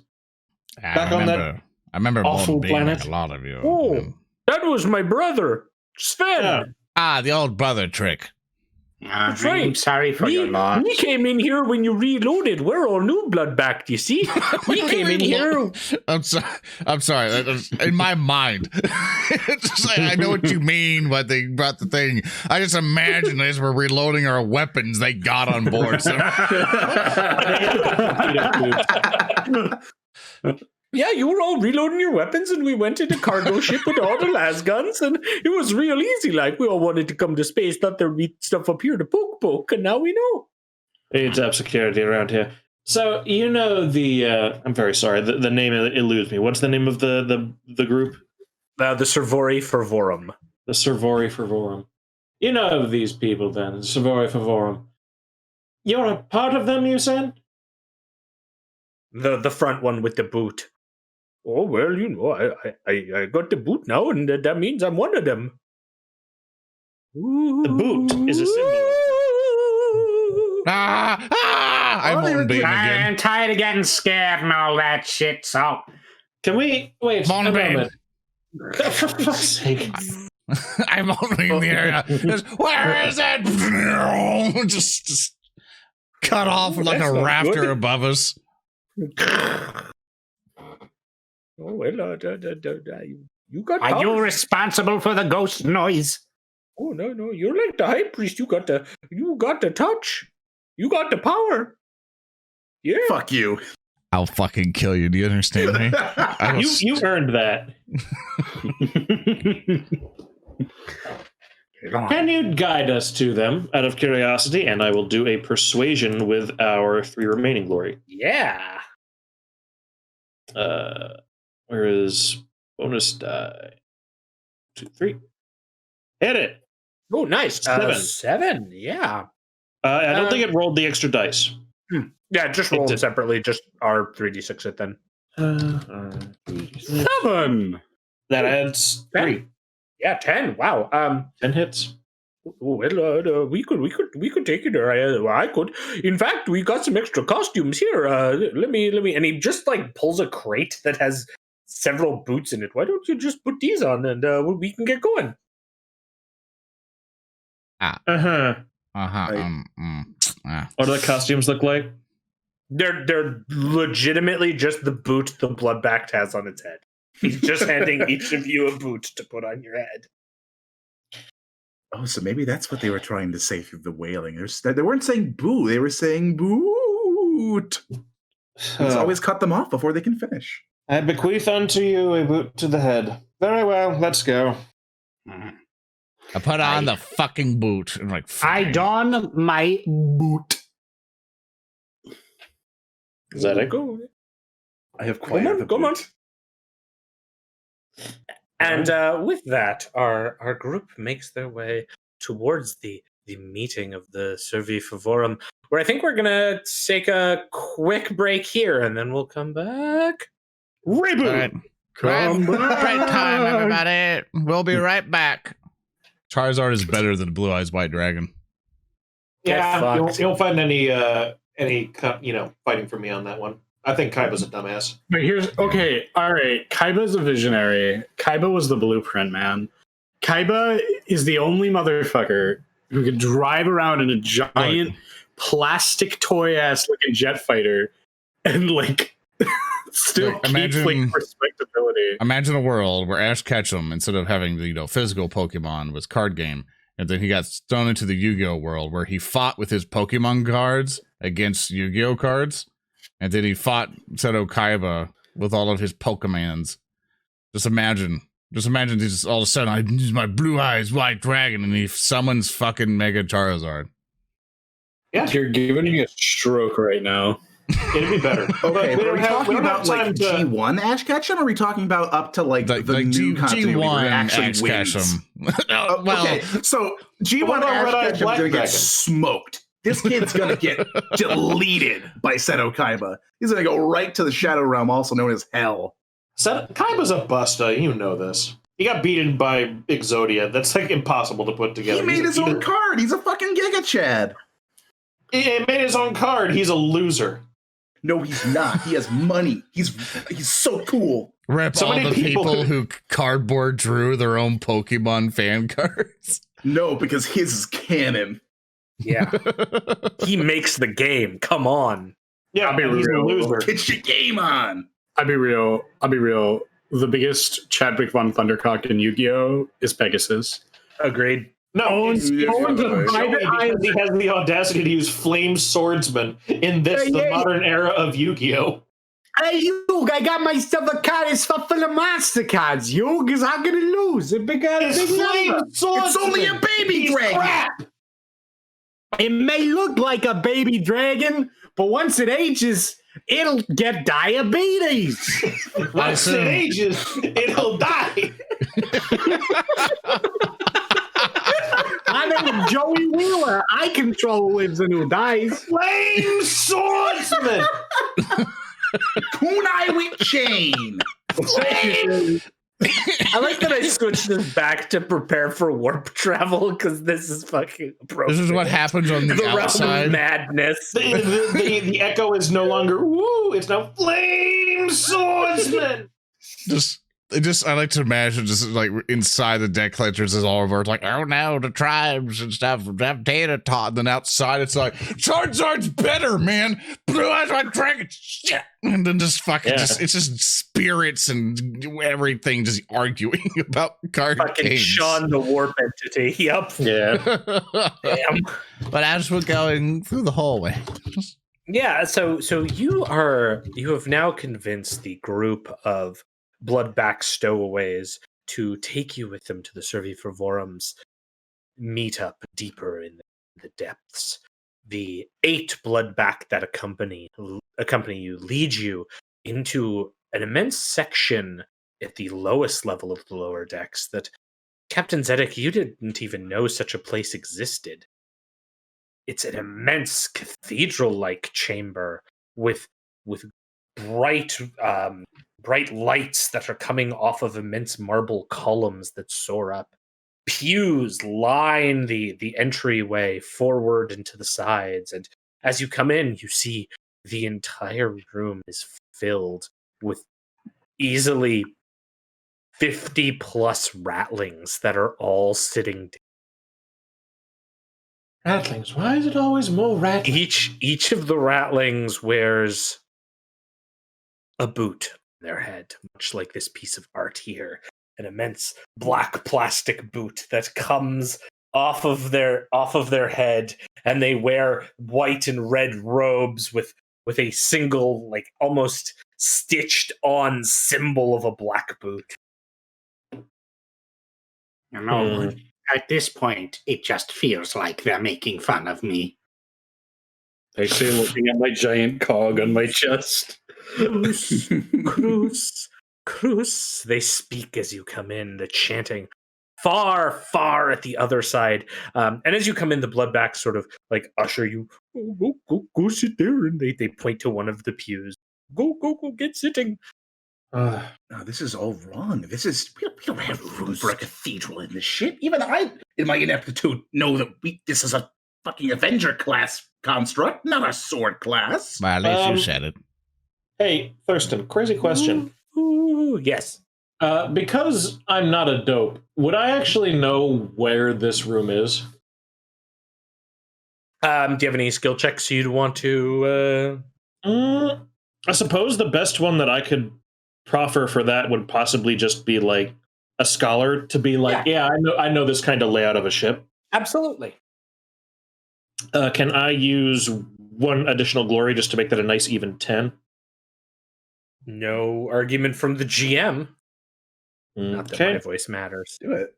Nice, it gave me 8 and a glory, and it didn't roll the other one, so I will roll the additional d6 and get a 9 and a glory. Sweet. Yeah. So as you are sort of like filing in, you recognize that this should be a septic unit, but this has been completely remodeled. Oh, well, that actually gives me an idea. Captain, I believe we are in a spare septic tank. And then the chanting of the other ones, Cruz. You said it's a septic tank? I figured they'd be this low down, but again, the ship shouldn't have this. We didn't even have the resources to build this on the ship normally, and they asked me for it. Is it possible, Captain, that in one of your drunken stupors you attempted to purchase the materials to do it and then lost them? No, because I declined them purposefully. I didn't want them to build a cathedral out of something nicer on the ship. I flipped through page 457 of Zedekit. Mm-hmm. And it said, well, it might say here that one who worries about the copious amount of sheets, resources, and things are nerds. So you maybe just bought it and forgot it. That could be. No. Children! A voice bellows from the pulpit far at the other end as you see a rattling step up several flights of stairs that have been kind of set up in front of the pulpit, and it clutches on to some strange device that you're not sure what it is. This one has an immense boot over its head that looks as though it has like a heel coming out of it, and also is clutching on to this device that has a large, what appears to be red button, and this black body with a metal shaft coming out of it. Is that in any way familiar to us, or is it literally just like a weird object that we have? You can give me a tech check if you want to. I think I remember this. I will roll as well. Okay. Bingus, I get a 4 and a glory. I get a 6 and I don't get a glory. Okay. Well, the four and the glory and the 6. The 6, actually, you know what? Both of these are enough. You can tell that it's a flamer. It's a very old model flamer unit used by, I don't know, very, very low-tech worlds. Old in the good way or old in the bad way? Old in the highly effective way. Yes. I want his gun. We have done well. All hail. Cruz, Cruz, Cruz. And then one of the blood back behind you sort of leans forward. What do you like seeing that? I don't know why, but they got a little talk going on, so we should watch. We're watching. Soon we shall finish our great ritual. I raise my hand. Brain, stop, brain down. I have a question. Oh. Okay, so Pie Brain, would you like to make me a deception check? Yes. Would you like to spend any glory on this deception? I'd like to spend all of our glory. Fine, do it. I'm okay. Go for it. Take the rest. Let's go. 6 with another glory. Good rolls today. Wow, yeah, very dead on. Yes, child, what is your question? I have recently been kicked in the skull and forgot what the purpose of the ritual is. What is it? And then you just hear from all of the rattlings, Cruz, Cruz. Child, be praised! As the high priest raises up the flamer above his head. For we have obtained the holy artifact. And he points in front of him towards a brazier that's been set up.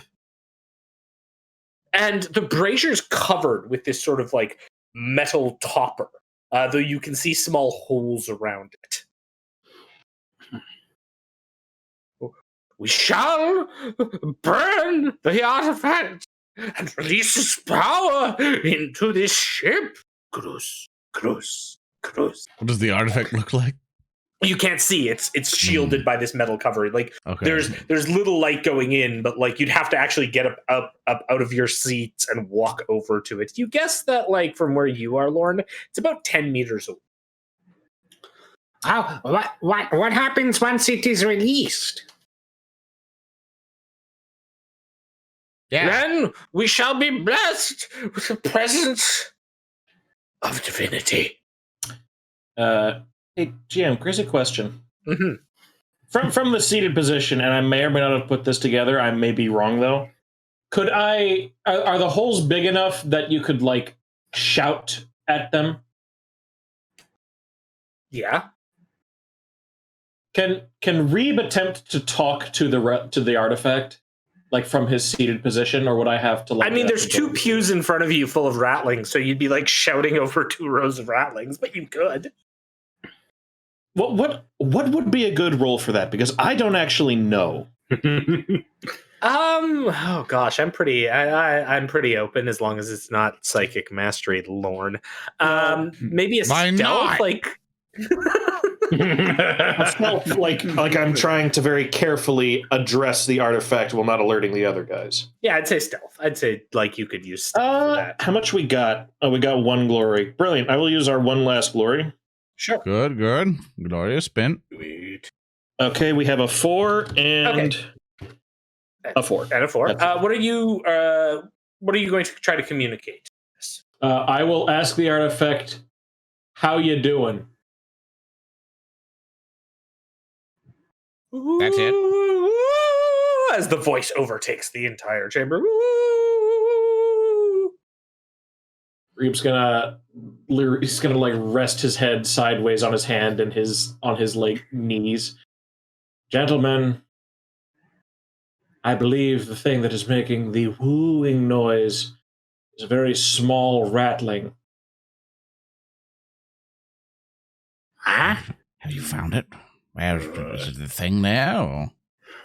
Rattlings. And I shall begin, brother, as the high priest points to you, Pi, and then begins descending this sort of dais they're at. I shall begin by setting it aflame. And he starts walking down with the barbecue lighter. Wait! Wait! I say as I start walking towards him. Yeah, you get out of the pew, start walking up. Wait! I walked out another step. Yeah. Wait! Yes! Just slowly hold on!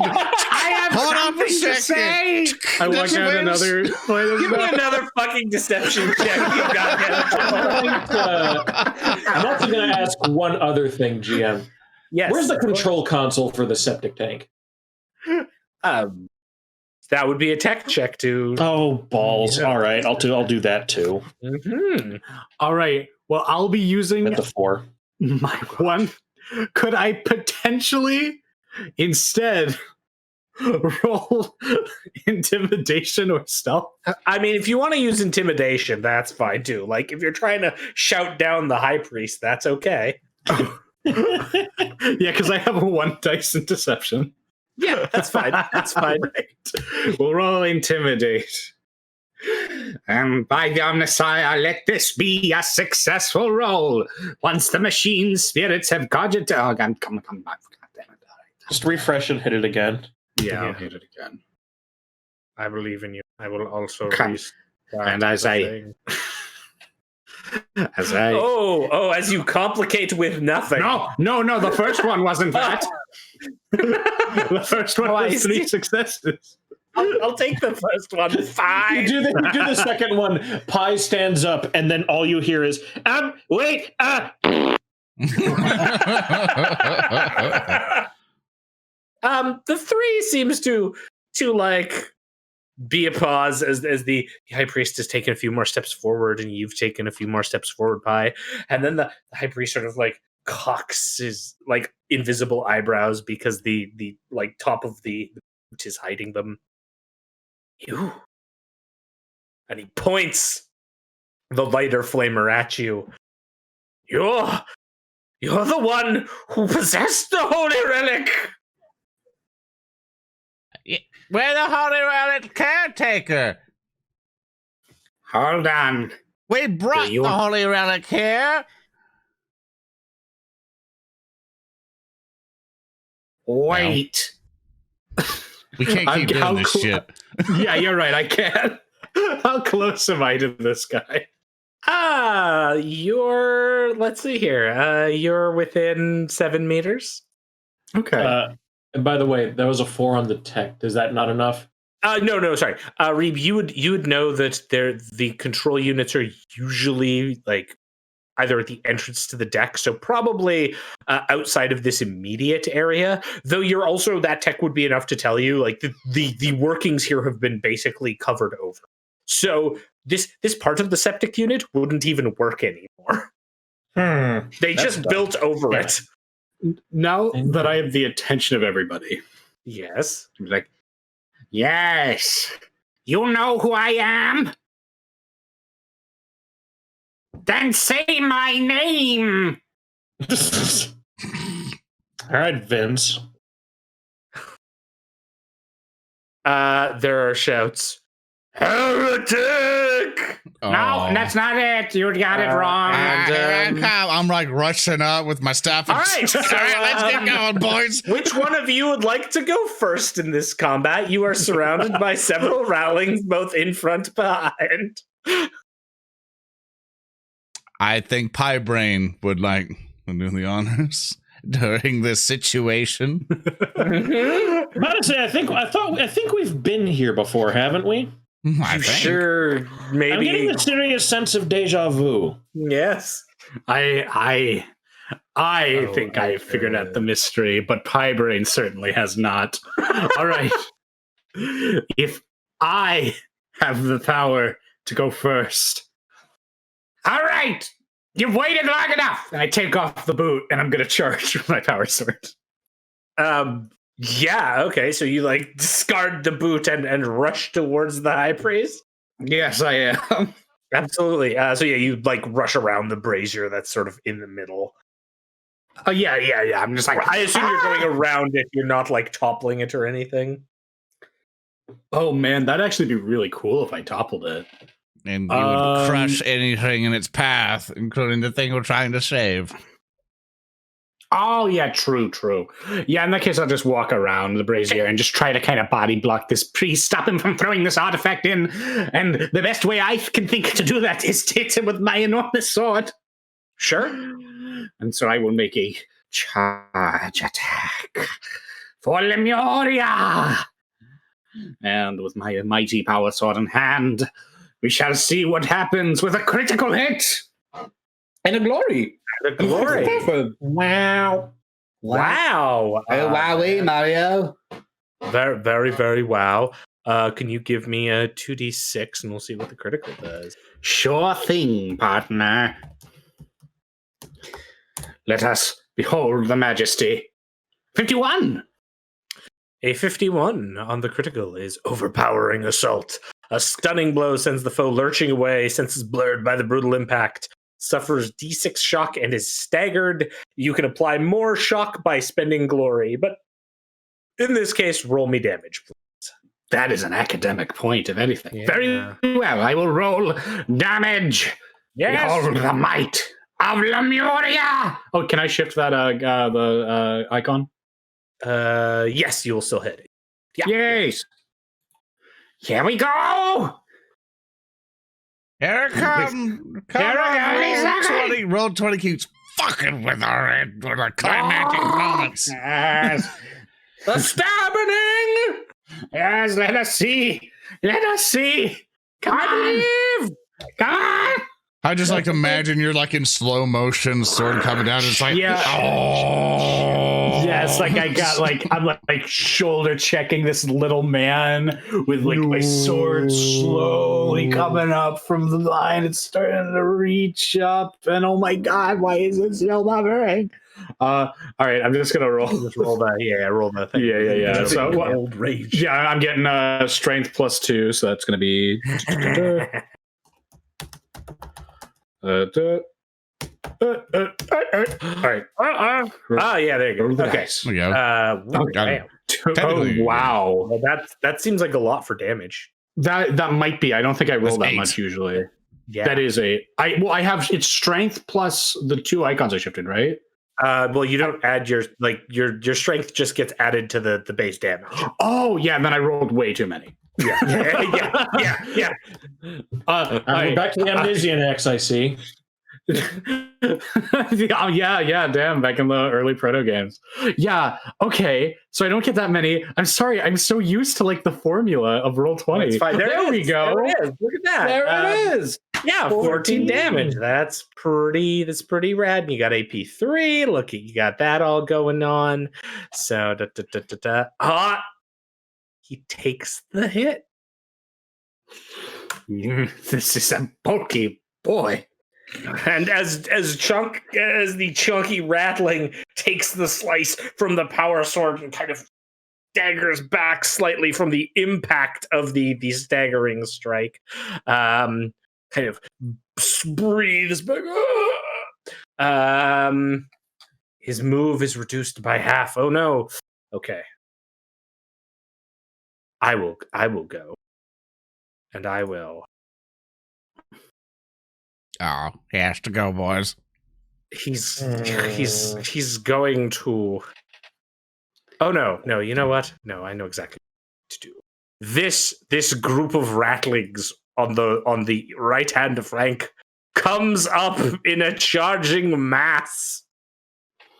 They shout, "Heretic! Heretic!" as they come off of the pews and rush towards you.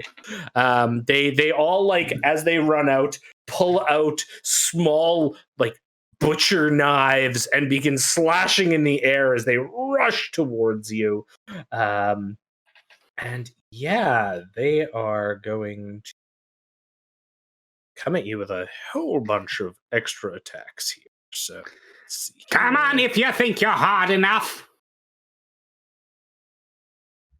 We're waiting slowly and surely as the things goes. I believe as they rain down blows, or at least try to rain down blows. I'll just Wouldn't you say they're raining up blows because they're small?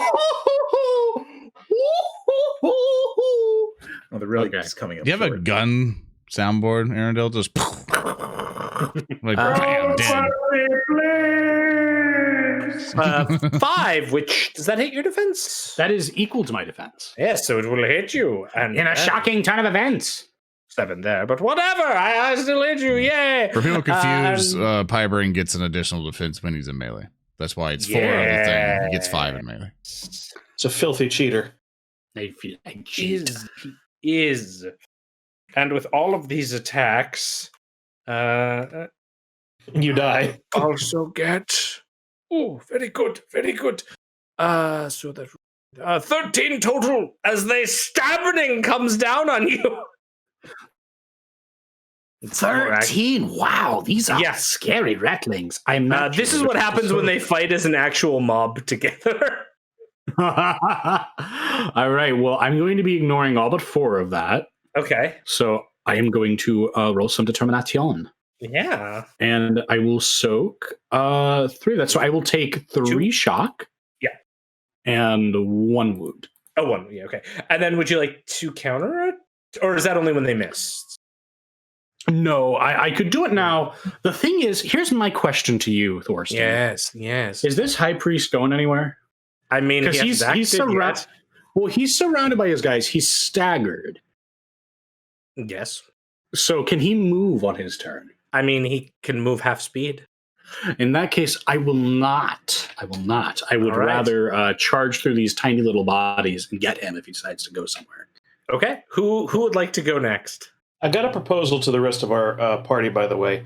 Near as I can tell, these guys don't suspect us just yet. Can we let them all mob in on Pi and then blow them up? Reeb! I mean, that is very plausible. I have 2 spells to nuke them all. The problem is, if we out ourselves too early, we have more to deal with than him. Our current surroundings are really bad for us to start fighting. Thurston, I need to ask you something. Mm-hmm. Have you been sending Erndil secret messages before and after session saying, do anything if you kill Pi, if you get Pi killed, you'll get such and such bonus XP. Look, so far, the 2 ways I've been able to hurt you have been stabbing you with a whole mob of ratlings and your own party setting you on fire. So I'm taking what I can get here. You've been supplying these people with gifts. Speaker, unlike last time, this is not an abstraction, so I couldn't see where they were in relation to you. Now I can. So now I can avoid hitting you. The problem is if we act now, we might die. You came out of that with 3 shock and 1 wound. I don't see our chances being much better. Whatever. Good, well, much.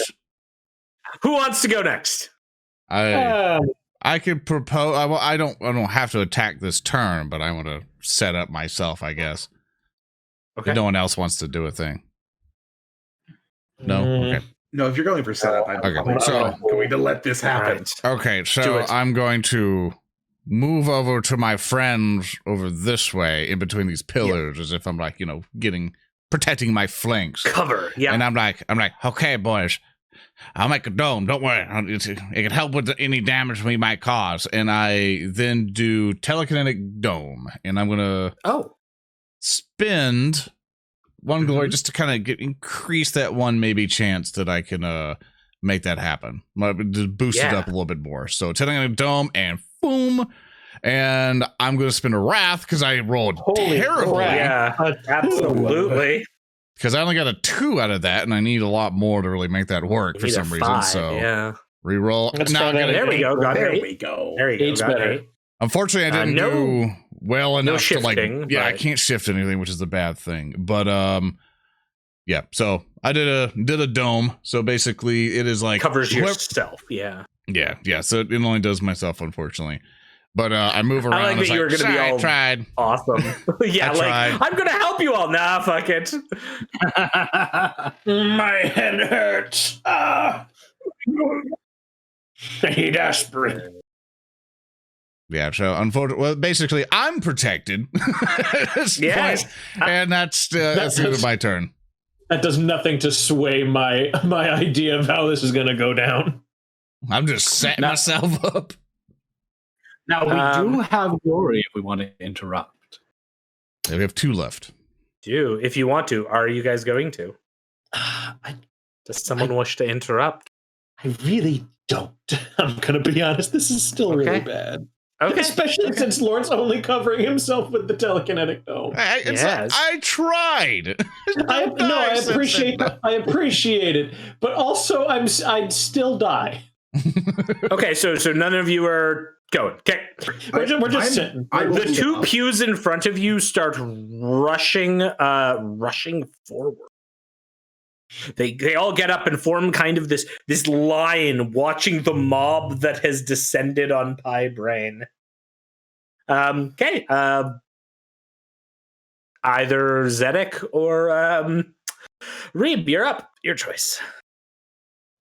Ariel, if you don't mind, I'm just going to move up this turn. I will. Yeah, go ahead and move. Myself. Yeah, go ahead and move. Just scoot up. I imagine you're walking at me doing deception, like, yeah, kick his ass. Got him.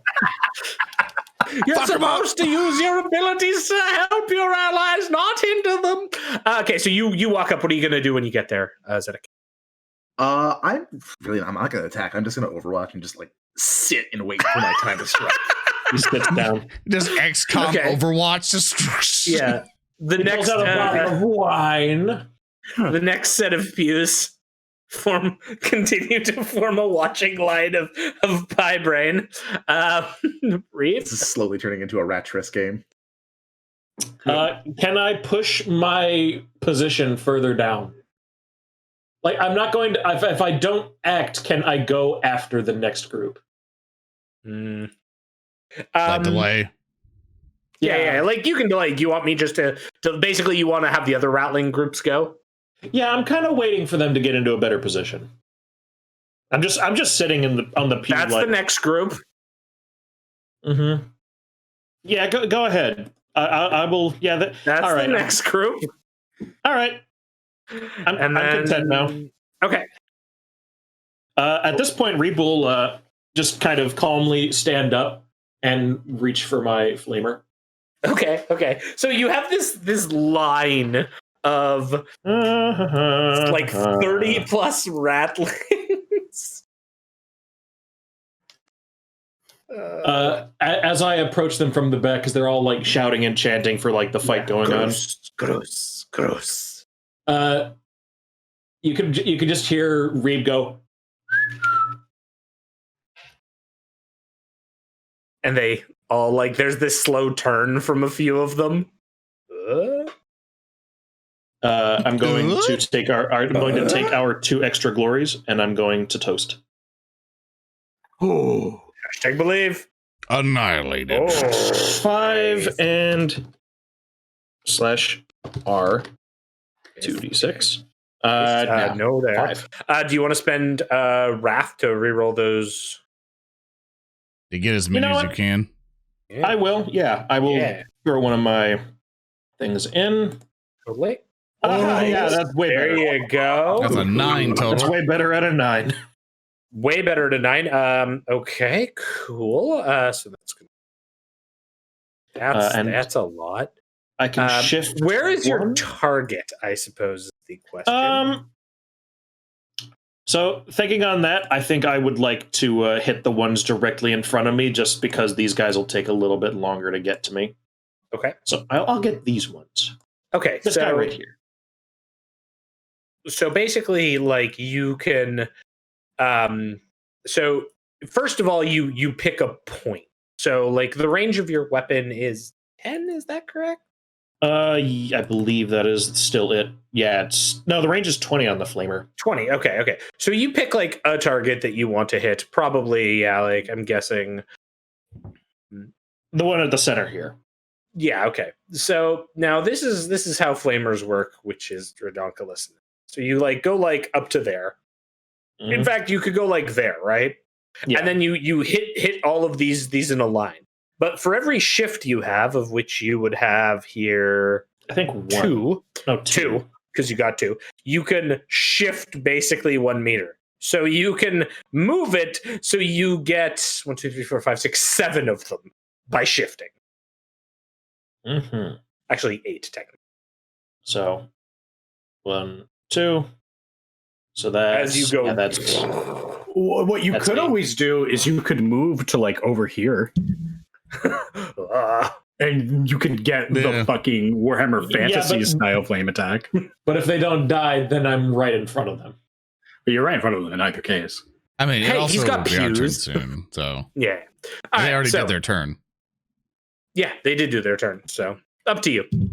Do I have enough distance for that? I moved 2 to get up here, and then that would be 3 to get to 4 to get there. That said, you can also re-roll your glory, see if you can get more. You know what? I will actually take that suggestion, and I will move here before I start firing. Okay, and then you will. Oh gosh. Yeah, So I'll that's as target much as him. you can get. Yeah. I'll go to there, and I will go to there.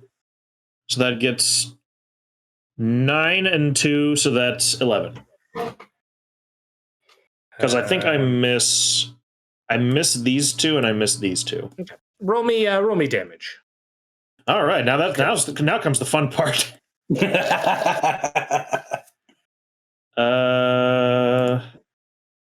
Okay. Boom. 10. 10. Okay. Nothing. Nothing. Basically. I mean, it's still gonna do a lot of hurt because it's a mob. It just means that a bunch of them are gonna die terrible deaths. Okay. We'll split some of the damage here. As your flamer goes through and just starts tearing. However, when you begin barbecuing these 10 of the Fervorum, who all like char and collapse and break into husks, and as that all happens, something appears where they you hear this ooh, and it goes louder and louder, and appearing where the corpses fall is this gruesome spectral form that rises up.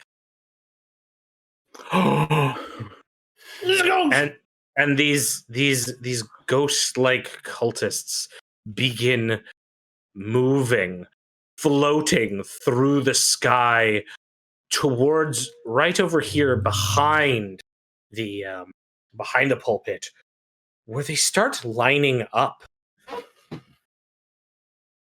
And then then some of them begin climbing on top of each other forming the basis of a pyramid of ghosts.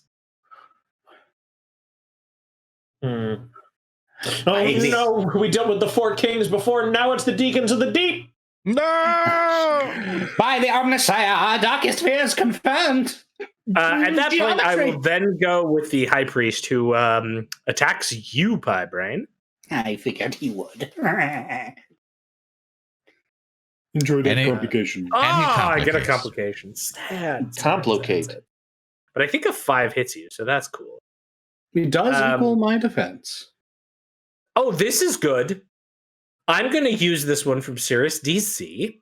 It's called Unstable Ammo, Uh-oh. which is the ammo of the weapon falls out and explodes. Oh. I see. I like complications. They're ha-ha funnies. Firebomb! But let me do the attack here just to see if that hurts you. I can't shift anything. We'll see if damage. 12. 12 with his ritual close combat flamer. It's a close combat flamer. Oh my gosh. All right, yes, that's going to be 3 damage going through. I'll try to soak. Yes, cool. I'll soak 1, and I will take Okay. 2. Okay.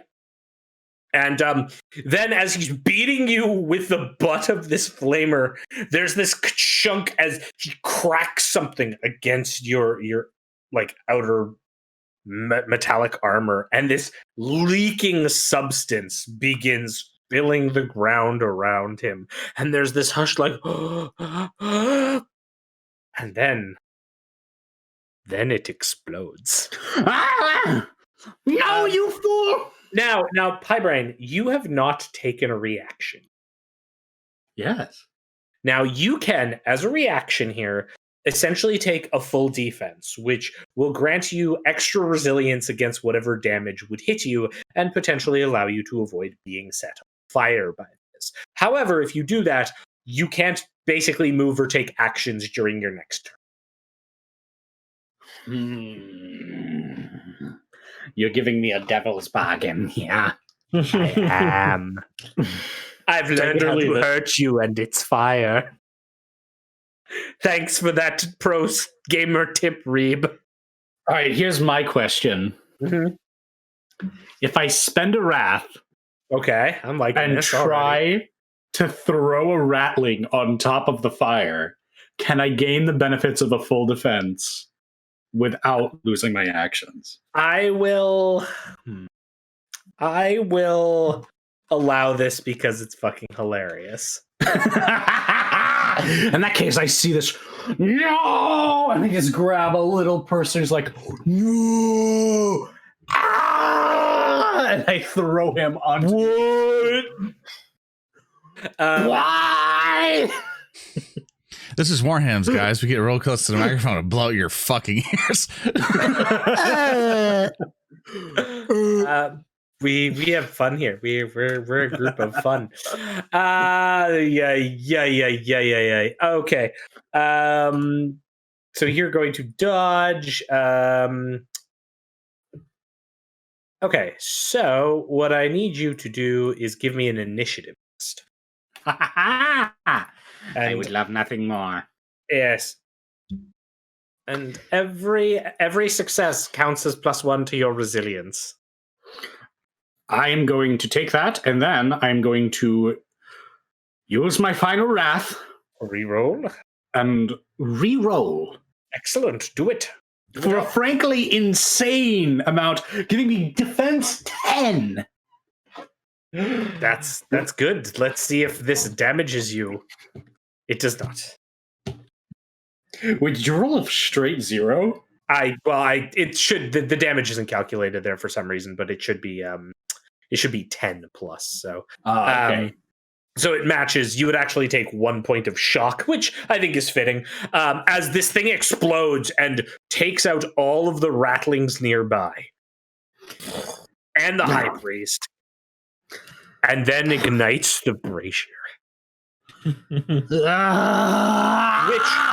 The leaking fluids go under it and ignite, bursting upwards as you've taken the brunt of the blast pie from sheltering behind a rattling. But the top of the brazier bursts up, and suddenly you can see flying up out of the brazier, floating in the air for a moment, a microsecond in time before it's incinerated, is Femur.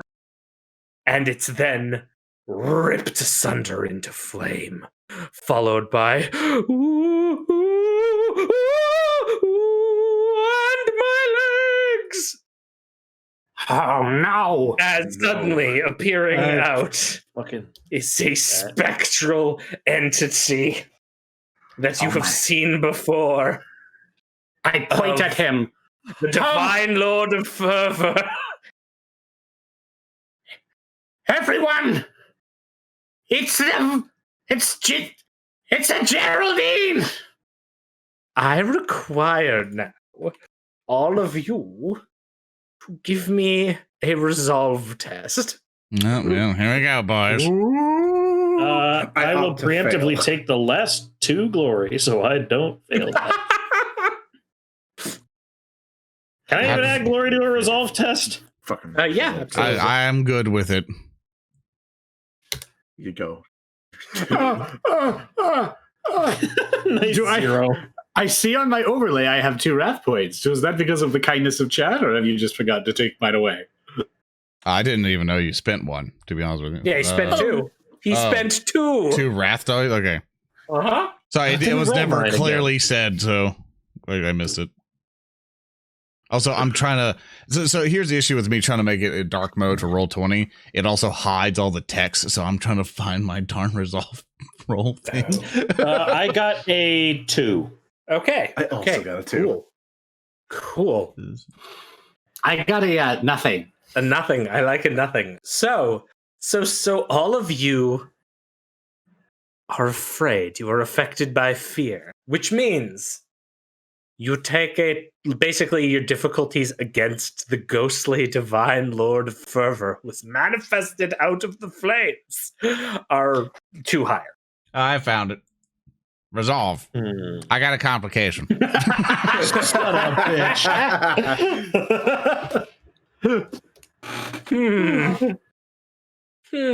How fucked I be?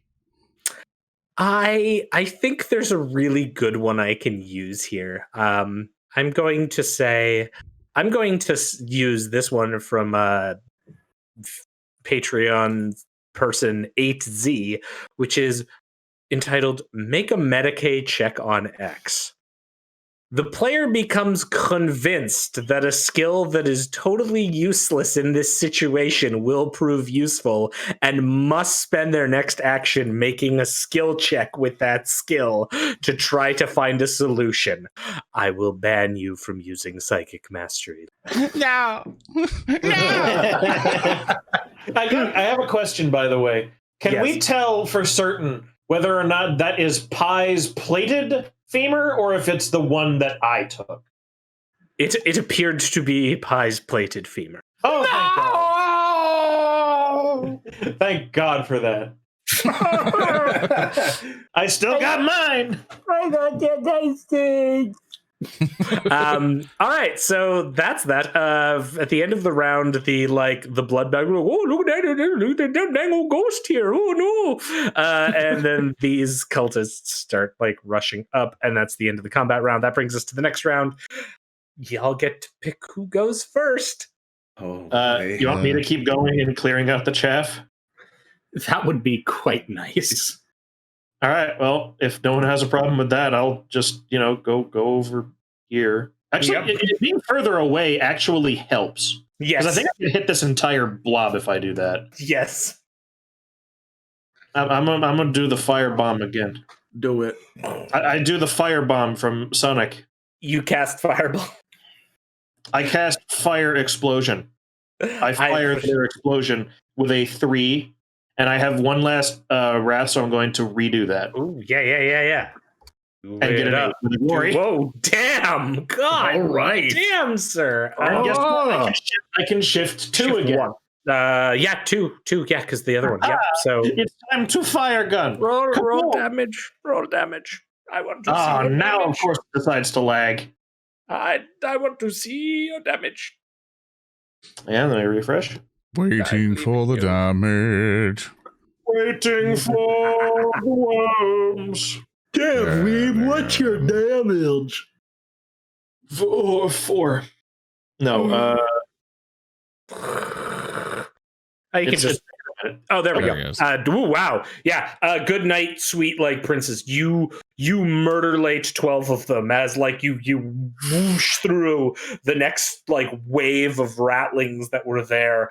And again, you see that as you destroy their spectral forms all begin floating towards this area of the room, joining up into this like immense humid pyramid that they're raising up into the sky. And as it's, oh, and my legs, soon I will be the tallest with my legs.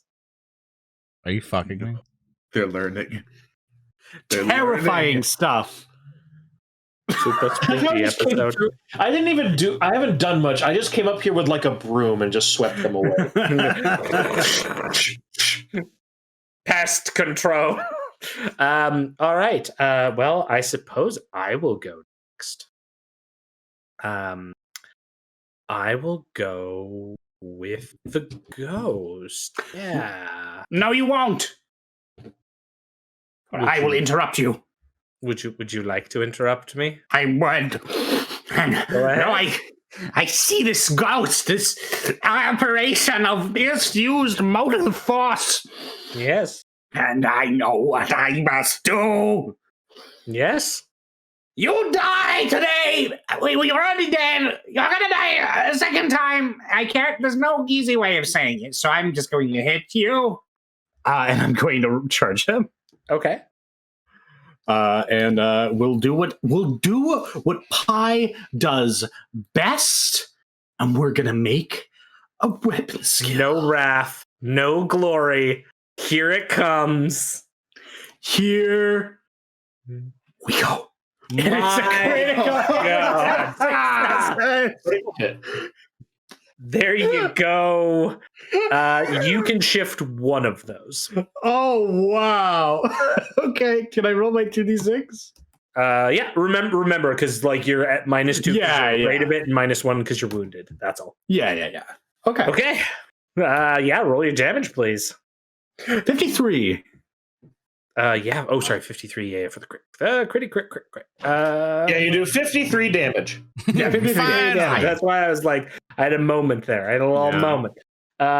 Overpowering assault. Senses are blurred. Oh, and he's staggered, but he's immune to being staggered. But he'll still take an extra d6 shock, so you can roll me that. Yay! And then roll me regular damage. Oh, nice. Six. Nice. That's real good. I guess I'm scared of him, but he's also scared of me. Well, you know, like you've surprised him by rallying There's your damage. so much. With 15 damage at AP3, I will undo the mistake of the past. This is just like Elder Scrolls. If you hit a ghost hard enough with any attack, they will get hurt by it. Okay. Yeah, you strike him for some amount of damage. His like ectoplasm seeps out. Where do you hit the ghost specifically? I'm curious what section of the ghost you're aiming at. At his legs. Okay, yeah. You begin slashing, and every time you slash through, you can tell that they're like they're getting thinner, but they're reforming almost immediately as you slash through. No, I went through a lot of effort to get you gold plated. I won't get to do that again. Now I will go. He will float away to here. Ooh, would you like to take an attack on him? Yes, I would love to take an attack on him. Go ahead. Would this be a reflexive action, or would it be? It wouldn't be counterattack. No, this is just a action. 8. Wow, with an 8. So you'll hit. You can't shift though. So That's just fine. roll damage again. Yeah, and this is not charge or anything. With your so. power dice here.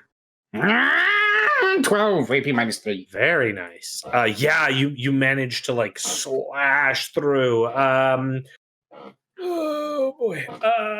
I'm going to spend a rune point, not to survive because he's got tons of wounds, but I'm going to replenish some of my shock, and then I'm going to roll determination.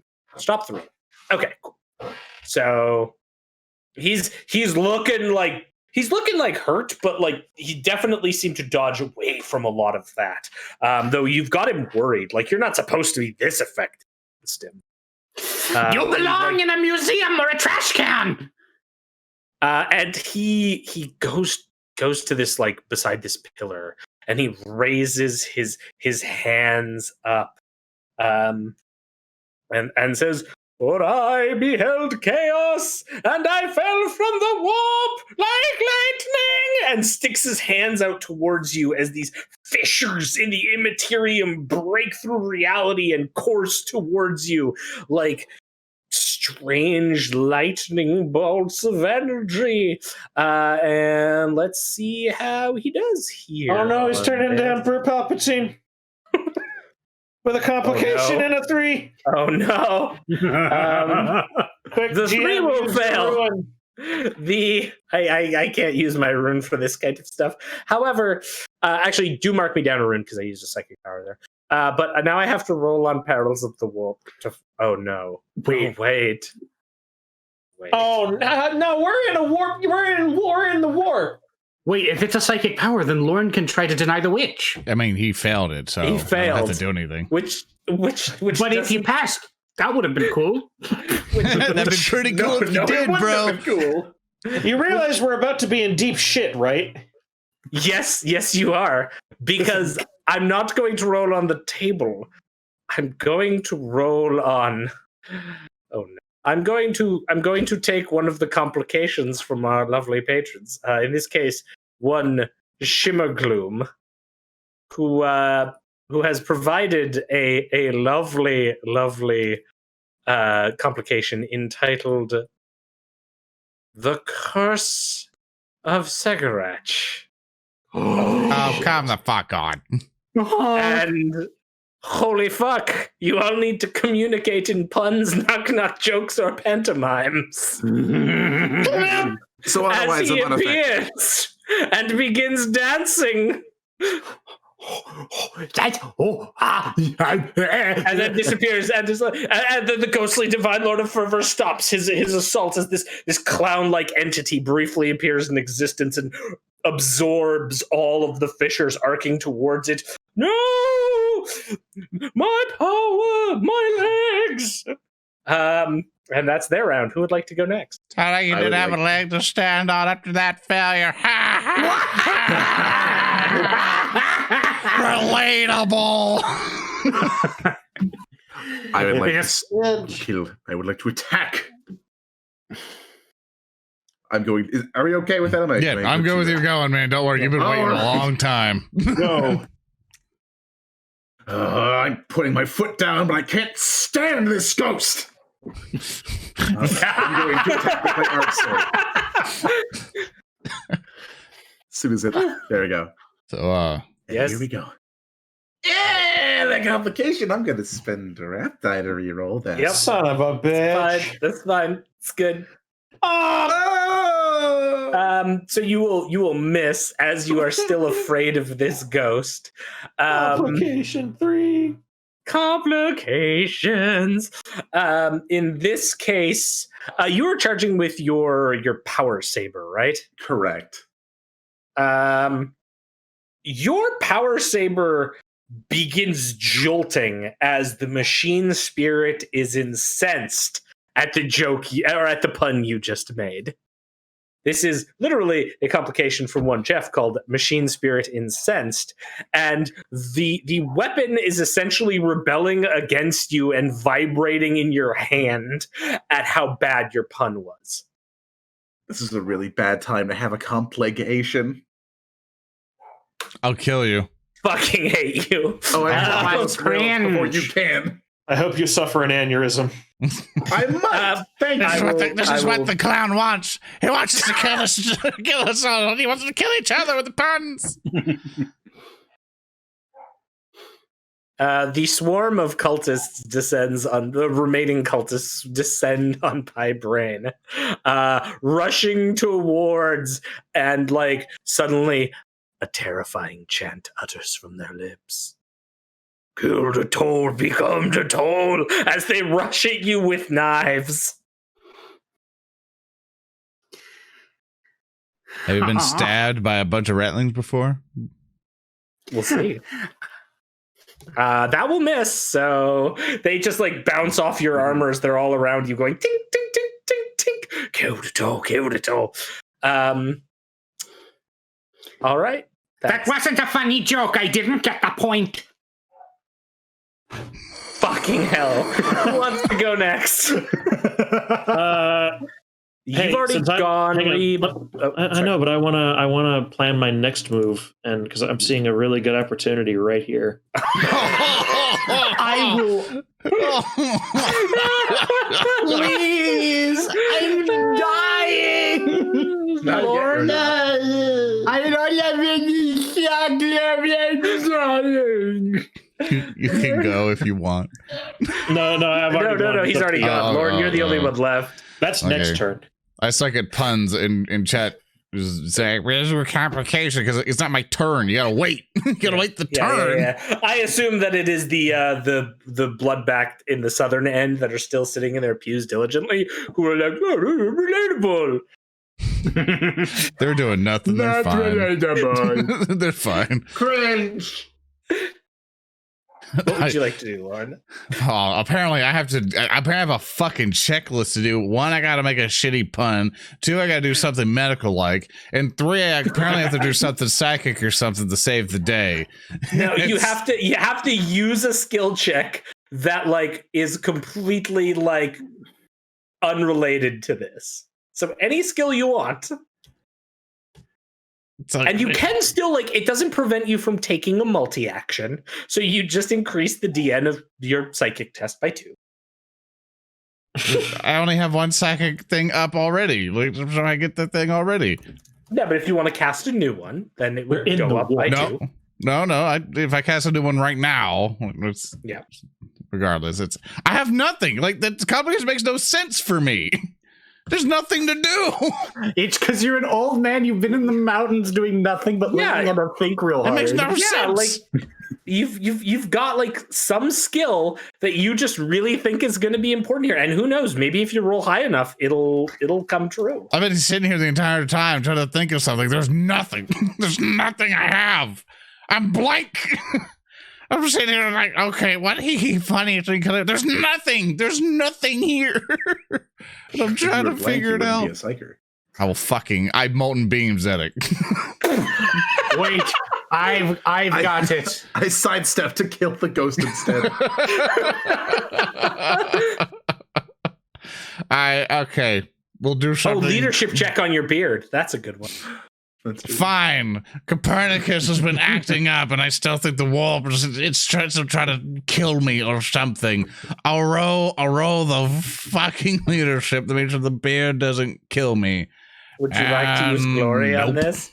Nope. There you go. I got a 6. Oh. Okay, the beard is quelled. It's not trying to kill you. You can still take a psychic action in a move. Like, it's just all taking multiple actions does is just increase the difficulty. Pie-Brain. Psychic communication, all of this stuff. Completely out of game things. Pie-Brain. Would you like to be saved, Pie-Brain? I admit you have been on my mind.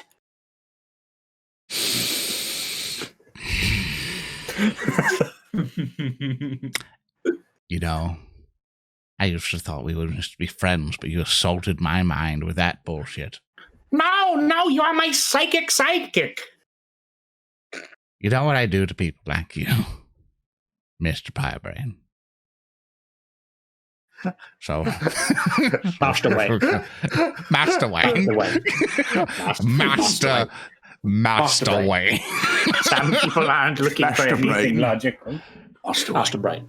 Oh God, Master Brain. When I was in bed. You see, when we were on the deck, when we were on the deck connector, Master Wayne, we saw that there was a force of ratlings, and There was no way to get them out, so we burned them alive. I cast flame breath around Pie Brain. I love that it's a fucking race for you assholes to set him on fire. All you see is just... You see nothing, mate. Just- What you didn't realise is there was an orange on the floor, and I had to set it on fire. And it was the size of a diamond, and it was an orange. And I ate the orange, and I had a hypotaxia, and I died. Wow, things are really getting hot under the collar. Fucking roll the goddamn dice. I rolled it, but I'm waiting for it. I'm waiting for it to go. Good lord. Thank you I'll for click making it twice baked again. potatoes. And see if it does double at this point. I'm waiting for the thing At to this go. point, Pi has had to deal with fire to such an extent. Like if you have the shadow of Mordor, fear of fire. I just assume the next time you get experience, you're looking, is there anything that makes me immune to fire? I'm looking for Aqualung level 7 trait makes you immune to fire. Jethro level 7. Oh no. Give the audience what they want. Set him on fire. Set him on fire like the Swedish Christmas goat. I'm waiting on it. I'm waiting. Fire rises! Fire rises! Yeah, I hope you guys are really looking forward to that Ultramarine coming in next session. Tell me about Brain! Why does he use the sword? Refresh and try again. It's I guess refresh the API thing. We'll try another I click. did. I just did. So All right. You think ratlings are your ally? There we go. I got a 10. So I want to boost all that. So you can this is a shift it, medium 3 blast. times. So I assume medium blast is basically it's encompassing lot. everything, right? You can encompass all of them, yes. To answer your question, yes, you hit Brain. I mean, that's all I was worried about. Because if I can make a Do large you want blast, to add 3 extra damage dice to it? yeah. Wait, this isn't hitting me. I just want to clarify. I'm sorry, Pie Brain. I'm trying to save you. No way! No way! Now sit down. Now sit down while I save you. Save the line, Gina. All right. So roll 3d6, no 4d6 because of the 3 extra damage you can apply to it. Good luck. That is Wait. 18 damage total. Wait, no. Wait, is that no? The damage isn't 14 base, is it? Yeah. That's well. Yep. Well, Bye. You're dead now. It is 14 plus 2 additional damage die, and the target is now going to be on fire. That's double my HP. I die. No, you don't die. Wait, can you reflect it in a way You where it have doesn't hit me? resilience. No, I'm out of shock. Can I? Then you're just going crazy. yeah. No. It's 10. It's 10 because it counts as a flamer. It's 10. Is what I see. So. Oh, good. Yes. They changed that. That's in the errata. Okay. So okay. I still have the you old guys, one. You guys should have just let me do that if that was the case. Damage. Say what? No Which- damage? It should be 14 with your 4. Yeah. Okay. Wait, So 14 damage. Wait, I'm also hit with this, yes? Yes. Now you can also take a full defensive to increase your resilience if you would like as a reaction. Is that resilience or defense? In this case, it's resilience because it's an area of effect thing. So you basically Okay. spend a full action to increase your defense because you know you're going to get hit. You're just Okay. trying to stop it. So that would be it. Would allow Pi to basically make an initiative. I guess I'm doing this now. Thanks, guys, for killing these rattlings. You're welcome. And you complicate. Yeah, thanks, guys, for killing these rattlings. They were really dangerous to me. It's a good thing that they're dead now. I was really gonna say, if his damage was really that high, you should have just let me set the guy on fire. No. It is the comparable to you. He just spiked Z. So I take 2 wounds and I'm on fire. Yes. Again, just like Correct. yesterday. Hey, you're On a fine. better note, all of these rattlings die, and their spirits go to join the pyramid, which is very close to completion. There you go. Hey, I'm Thanks, just trying. Lorne. I always knew you could do anything if you set your mind to it. I did. I made you hot, baby. Sorry, I'm in an incendiary mood right now. Now I just need you to go charge that ghost in fiery fury. Can't do that right now, Lorne. Run. And Mr. Reeb, if you don't mind healing him. These 4 Ratlings run. And then I will spend the final action to have them go to the front seats and continue watching this clusterfuck. Has all the blood back. Oh, this is very, very, very amusing. Oh, very fun. As they rush forward, who would like to go next? Top of the initiative order. You can. And Piebrain was given a wrath. Oh, excellent. GM, can I go up and Medicae the fire off him? I mean, yeah, absolutely. Okay, I'm gonna do that. Yeah, Reeb walks up. Hello, Pie. How are you doing? Well, the curse is still active. Toasty. You look a little inflamed. Wait, is the curse over? No, it's still active, which is good. You're still making terrible puns. I like it. You look a little inflamed. I think I should have a look at you. Yeah, see if I have a fever. This is just the scene from The Simpsons where Willie got set on fire and he's just waiting. Yes. Nice. I hit the button. I got a 3 and a complication. Lauren, did I get a wrath back? Because I used 2. I didn't know you used 2, so if you didn't, oh shit. Yeah. Well. Oh well. Gotta clearly tell me you used. I did say I wanted to wrath and reroll. Yeah, you did once, but I didn't hear any other one. So if you used 2, then you used 2. I took it off. All right. Well, that's as good as you're getting. And a complication and a 3. Do I get anything back? Or do I have a heart attack? I am going to be a beneficent one. I will allow Reeb to remove the flames from you, Piebrain, in exchange for taking them on himself. Oh, fuck. No. Oh, what, Reeb? You're I'm tired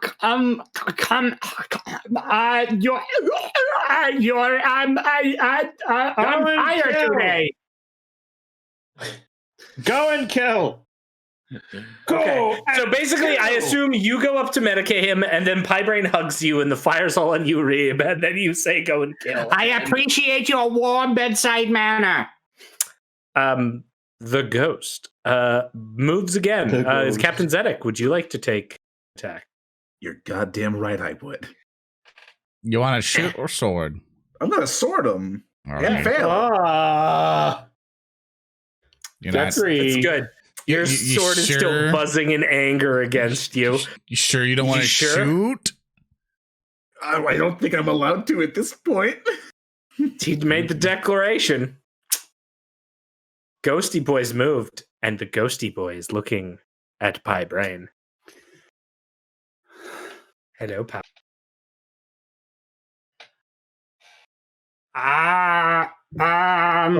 Soul Shrivel. Come on, I'll give you one chance to leg it out of here.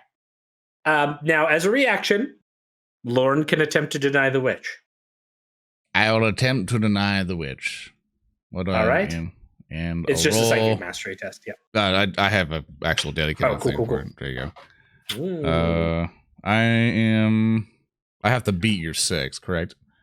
Equal to or beat, I think. Then a wrath die I will spend for Piebrain. Yeah. Spend a wrath die and get a 8. Nice. Yeah. So the ghost flows over to you, reaches out with his hands, more fissures form. You will fall before my leg. But then describe, Lauren, how you stop this from happening. No one's gonna be a part of your standing ovation. Be silent! And I just do psychic thing against I do a smite against his thing, and it clashes in the middle of a big explosion. And there's nothing but ghostly claps that appear behind me, going, and it disappears behind. Ha ha! Oh no, buddy, there. Good job there, Lauren. Bazinga. Okay. Oh my god. Who would like to go next? Would you like to redeem yourself? I would love to go if I did full defense. Oh, that's I right. have Yeah. taken the heat for you. Get to That's work. right. So Zedek, yeah. I can't because I had to full defense. That's right. So it's only Zedek. All right. Well, I'll try and shoot him this time. Maybe that'll actually work out. Yeah. All right, time to bust this ghost. Take my shocking accusation of you being ugly with a 6 and a crit.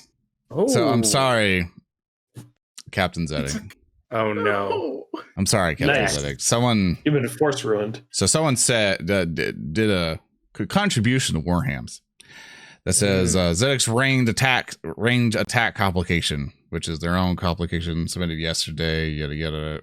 Basically, the unlikely shot was the complication named specifically because apparently they really fucking wanted this to happen today. Oh So, no. I don't know if you have that pulled up already. It might be in there. I can pull it up real fast here. Yeah, so it should say the unlikely shot if you want to do a Control F and all that stuff. No. And unfortunately, I think you still crit, still do all that I fun got stuff, Captain Zedek, but someone wanted you to fuck up really bad. And they particularly targeted you. I would say I'm shocked, but I should come to expect this by now. Okay. Roll the damage for me, please. Here's the damage. You die. 14 AP minus 1. You explode. Nope. Oh. On a success, the shot rebounds. Not striking the target, but instead striking another NPC in the room. So you murder one of the blood back because all the other ones are dead. As your arc goes off of the Divine Lord, straight back and pops one of the blood back, which splatters blood everywhere. And all of them like turn their heads over. Oh no, that's no good. So who's next? Top of the initiative order, you guys can pick. There's not supposed to be that much audience participation.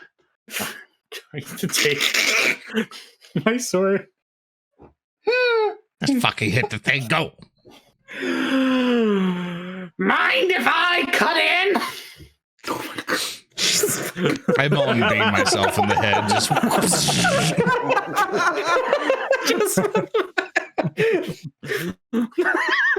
This bit sucks. Next bit stream. I love it. I love it. Thank you. Oh, the curse is now lifted.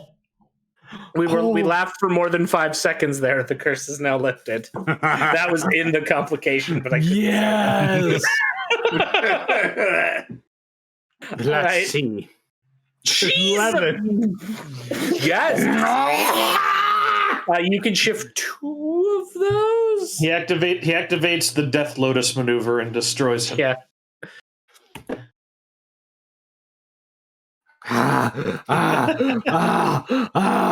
Ooh. Okay. Zango.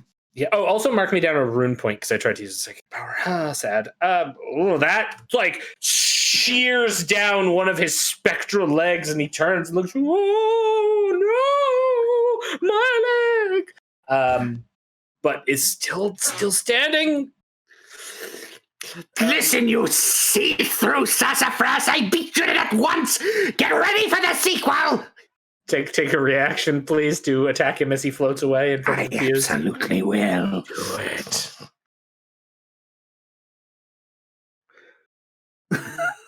That would just hit, so... Good. How much glory do we have in the tank? 2. That'd be 2 extra damage. Remember, it's just flat damage. Really? I'm going to pump. Do you guys mind if I pump 2 extra damage into this then? Kill him. Bump it. All right. Pumping 2 extra damage. I just fucking doubled. Yeah. Okay. So it'd be the first one. So 15 in total. Okay, cool. He's not looking good. But he survives and turns and raises his hands up. My legs will not be undone by you. And he whooshes his hands forward as more immaterial cracks come out. Lauren, would you like to attempt to deny what I am about to do? Wha-bam! Sure thing. Whoop. Or not. No, the 4. I got a 4. No.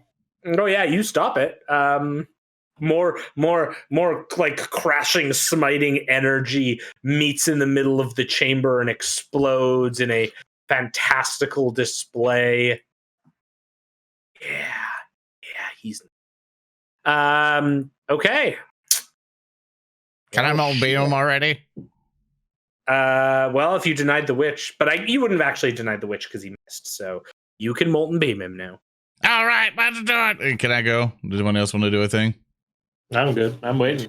All right, go Lauren, go. Go Lauren, go. I got a 7, go. Is that That'll enough? hit, No. That's enough to hit. You can't shift anything. 2 damage, go. 18, go. Whoa. Wait, there's no dice with that. That's it. That's all I got. Oh, okay. Oh, yeah, okay. Please mark me down 1 more rune point, and we'll see if I can determination this to have him live. Let's see. Oh! That is not enough, sadly. Your molten beam goes directly through his legs. As describe what happens as you level your molten beam at him. I basically just after our Deny the Witch exchange, an explosion happens, and I'm like, your death will be legendary. Whoops! And then I basically Molten Beam straight through him, do a carve around, and like cut off his ghostly legs, and then watch as a ghostly form begins to dissipate and fall down. His legs first, just right onto the ground. And he disappears. And suddenly everything lurches forward, and you all kind of have like this moment where you almost stumble. Reed, the flames on you go out with the destruction of this being as the tower of spectral rattlings all tumbles to the ground and then disappears as well. And you just all feel this sudden shaking in the ship. I think this tank's might getting full fairly soon with the crumbling of the area. We gotta get out of here, boys. Everyone, use your legs. And okay, we're coming. Let's go. And you all begin rushing out of here. As behind you, there's the sounds of cracking and then bursting as the marble floor of this would-be church breaks apart. Septic sewage coming up to consume everything. And then you make it to the end of the hall, escaping. And then you find yourselves in a room with the all of the blood-backed sort of breathing. Oh, that was a mighty something there. Oh there. And Zedek, as you breathe and your weapon has stopped vibrating in your hand, you just hear, Captain. Ransom, yes, I can hear you. Can you hear me? Captain, the warp storm, it seems to have abated. Oh. Finally. All hell broke loose, and though we rode the eye of the storm, we made it through. No, there is two last things we must do. 1, we must begin our preparations to retrieve Data Tot. But 2, I look at Reed. Where is the other female? May I ask why you need my female for that? I will tell you. I don't expect you to understand. That man was a menace. He deserved to be killed, and he sold himself out to the dark powers of the dark gods, which means very bad things. But it takes a very particular kind of adversary to return after killed. He was one with the motive force. And at the very least, as a sign of respect for our fallen adversary, we must admit he had rather nice legs. Well, yes, that's why I've put it on display. What did you do with yours?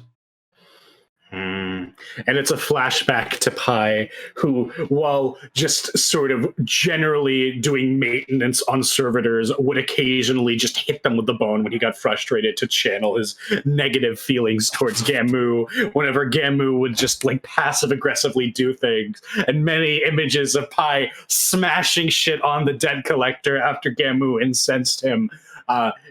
With this golden femur bone, like oh, they don't think I'm good at fixing this. I'm gonna fix this. I'm good as new. And he comes back. And I think where we're going to end today's episode is all of you walking away from this. The ship now calmly sailing through the warp. And as you all walk away, we pass by one servitor that's in the halls. Very briefly, like we cut to that flashback of Pie Brain hitting various servitors with the femur in rage. We cut to one servitor that's in the hall. Compliance, as it receives orders. And my legs. And that's where we'll end. Dun, dun, dun! What is really called? Thank you, everybody, for joining us for this episode of Warhounds. We apologize for all the hubbub. Thank you all for being here. We greatly appreciate it. I would like us all to remember the folks who make this happen, starting with Pie Brain, our Skitarii Ranger Power Sword Master, played by Speaker D. Yes, I am Speaker D, and you can find me on Twitter at Super Snake Kick. You can also find me on YouTube under the same name. And just as a personal aside, I'd really like to express my thanks to everyone's understanding and patience with the technical difficulties this previous Halloween, and give a warm shout out to our wonderful community. And on Inquisitorial Acolyte Reeve Van Horn, played by Arendelle.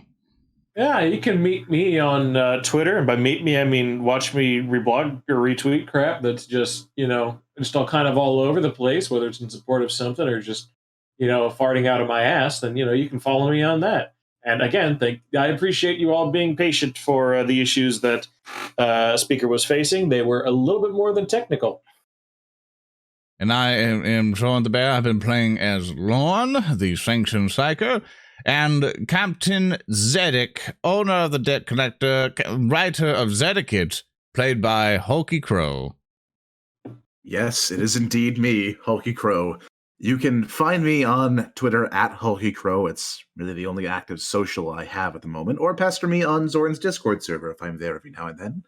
I, again, thank you, everybody, for the wonderful cheers and jeers. You all and the presenter of Legs, the ruiner of happiness, the one who sets players on fire, our game master, Thurston Hillman. Hello. Thank you all for enjoying this Halloween special that was totally not the result of me going, what am I going to do for a Halloween special? It'll just be an episode of, woo, ghosts, and my legs. And then I realized what I would do. But seriously, thank you, everyone. We'll be getting back to some more continuity arc stuff in the next session. Yeah. Get ready for a pretty nutso next arc. No, and with that, thank you everyone so much for watching. Hope you all have a lovely day today. We'll see you next time, same bat channel every other Saturday. Be sure to check on Twitter for our current schedule. It's our first pinned tweet, as we try to keep it that way. Thank you all so much for chilling with us. Hope you have a good one. Please be safe, and we will see you next time. Whoa.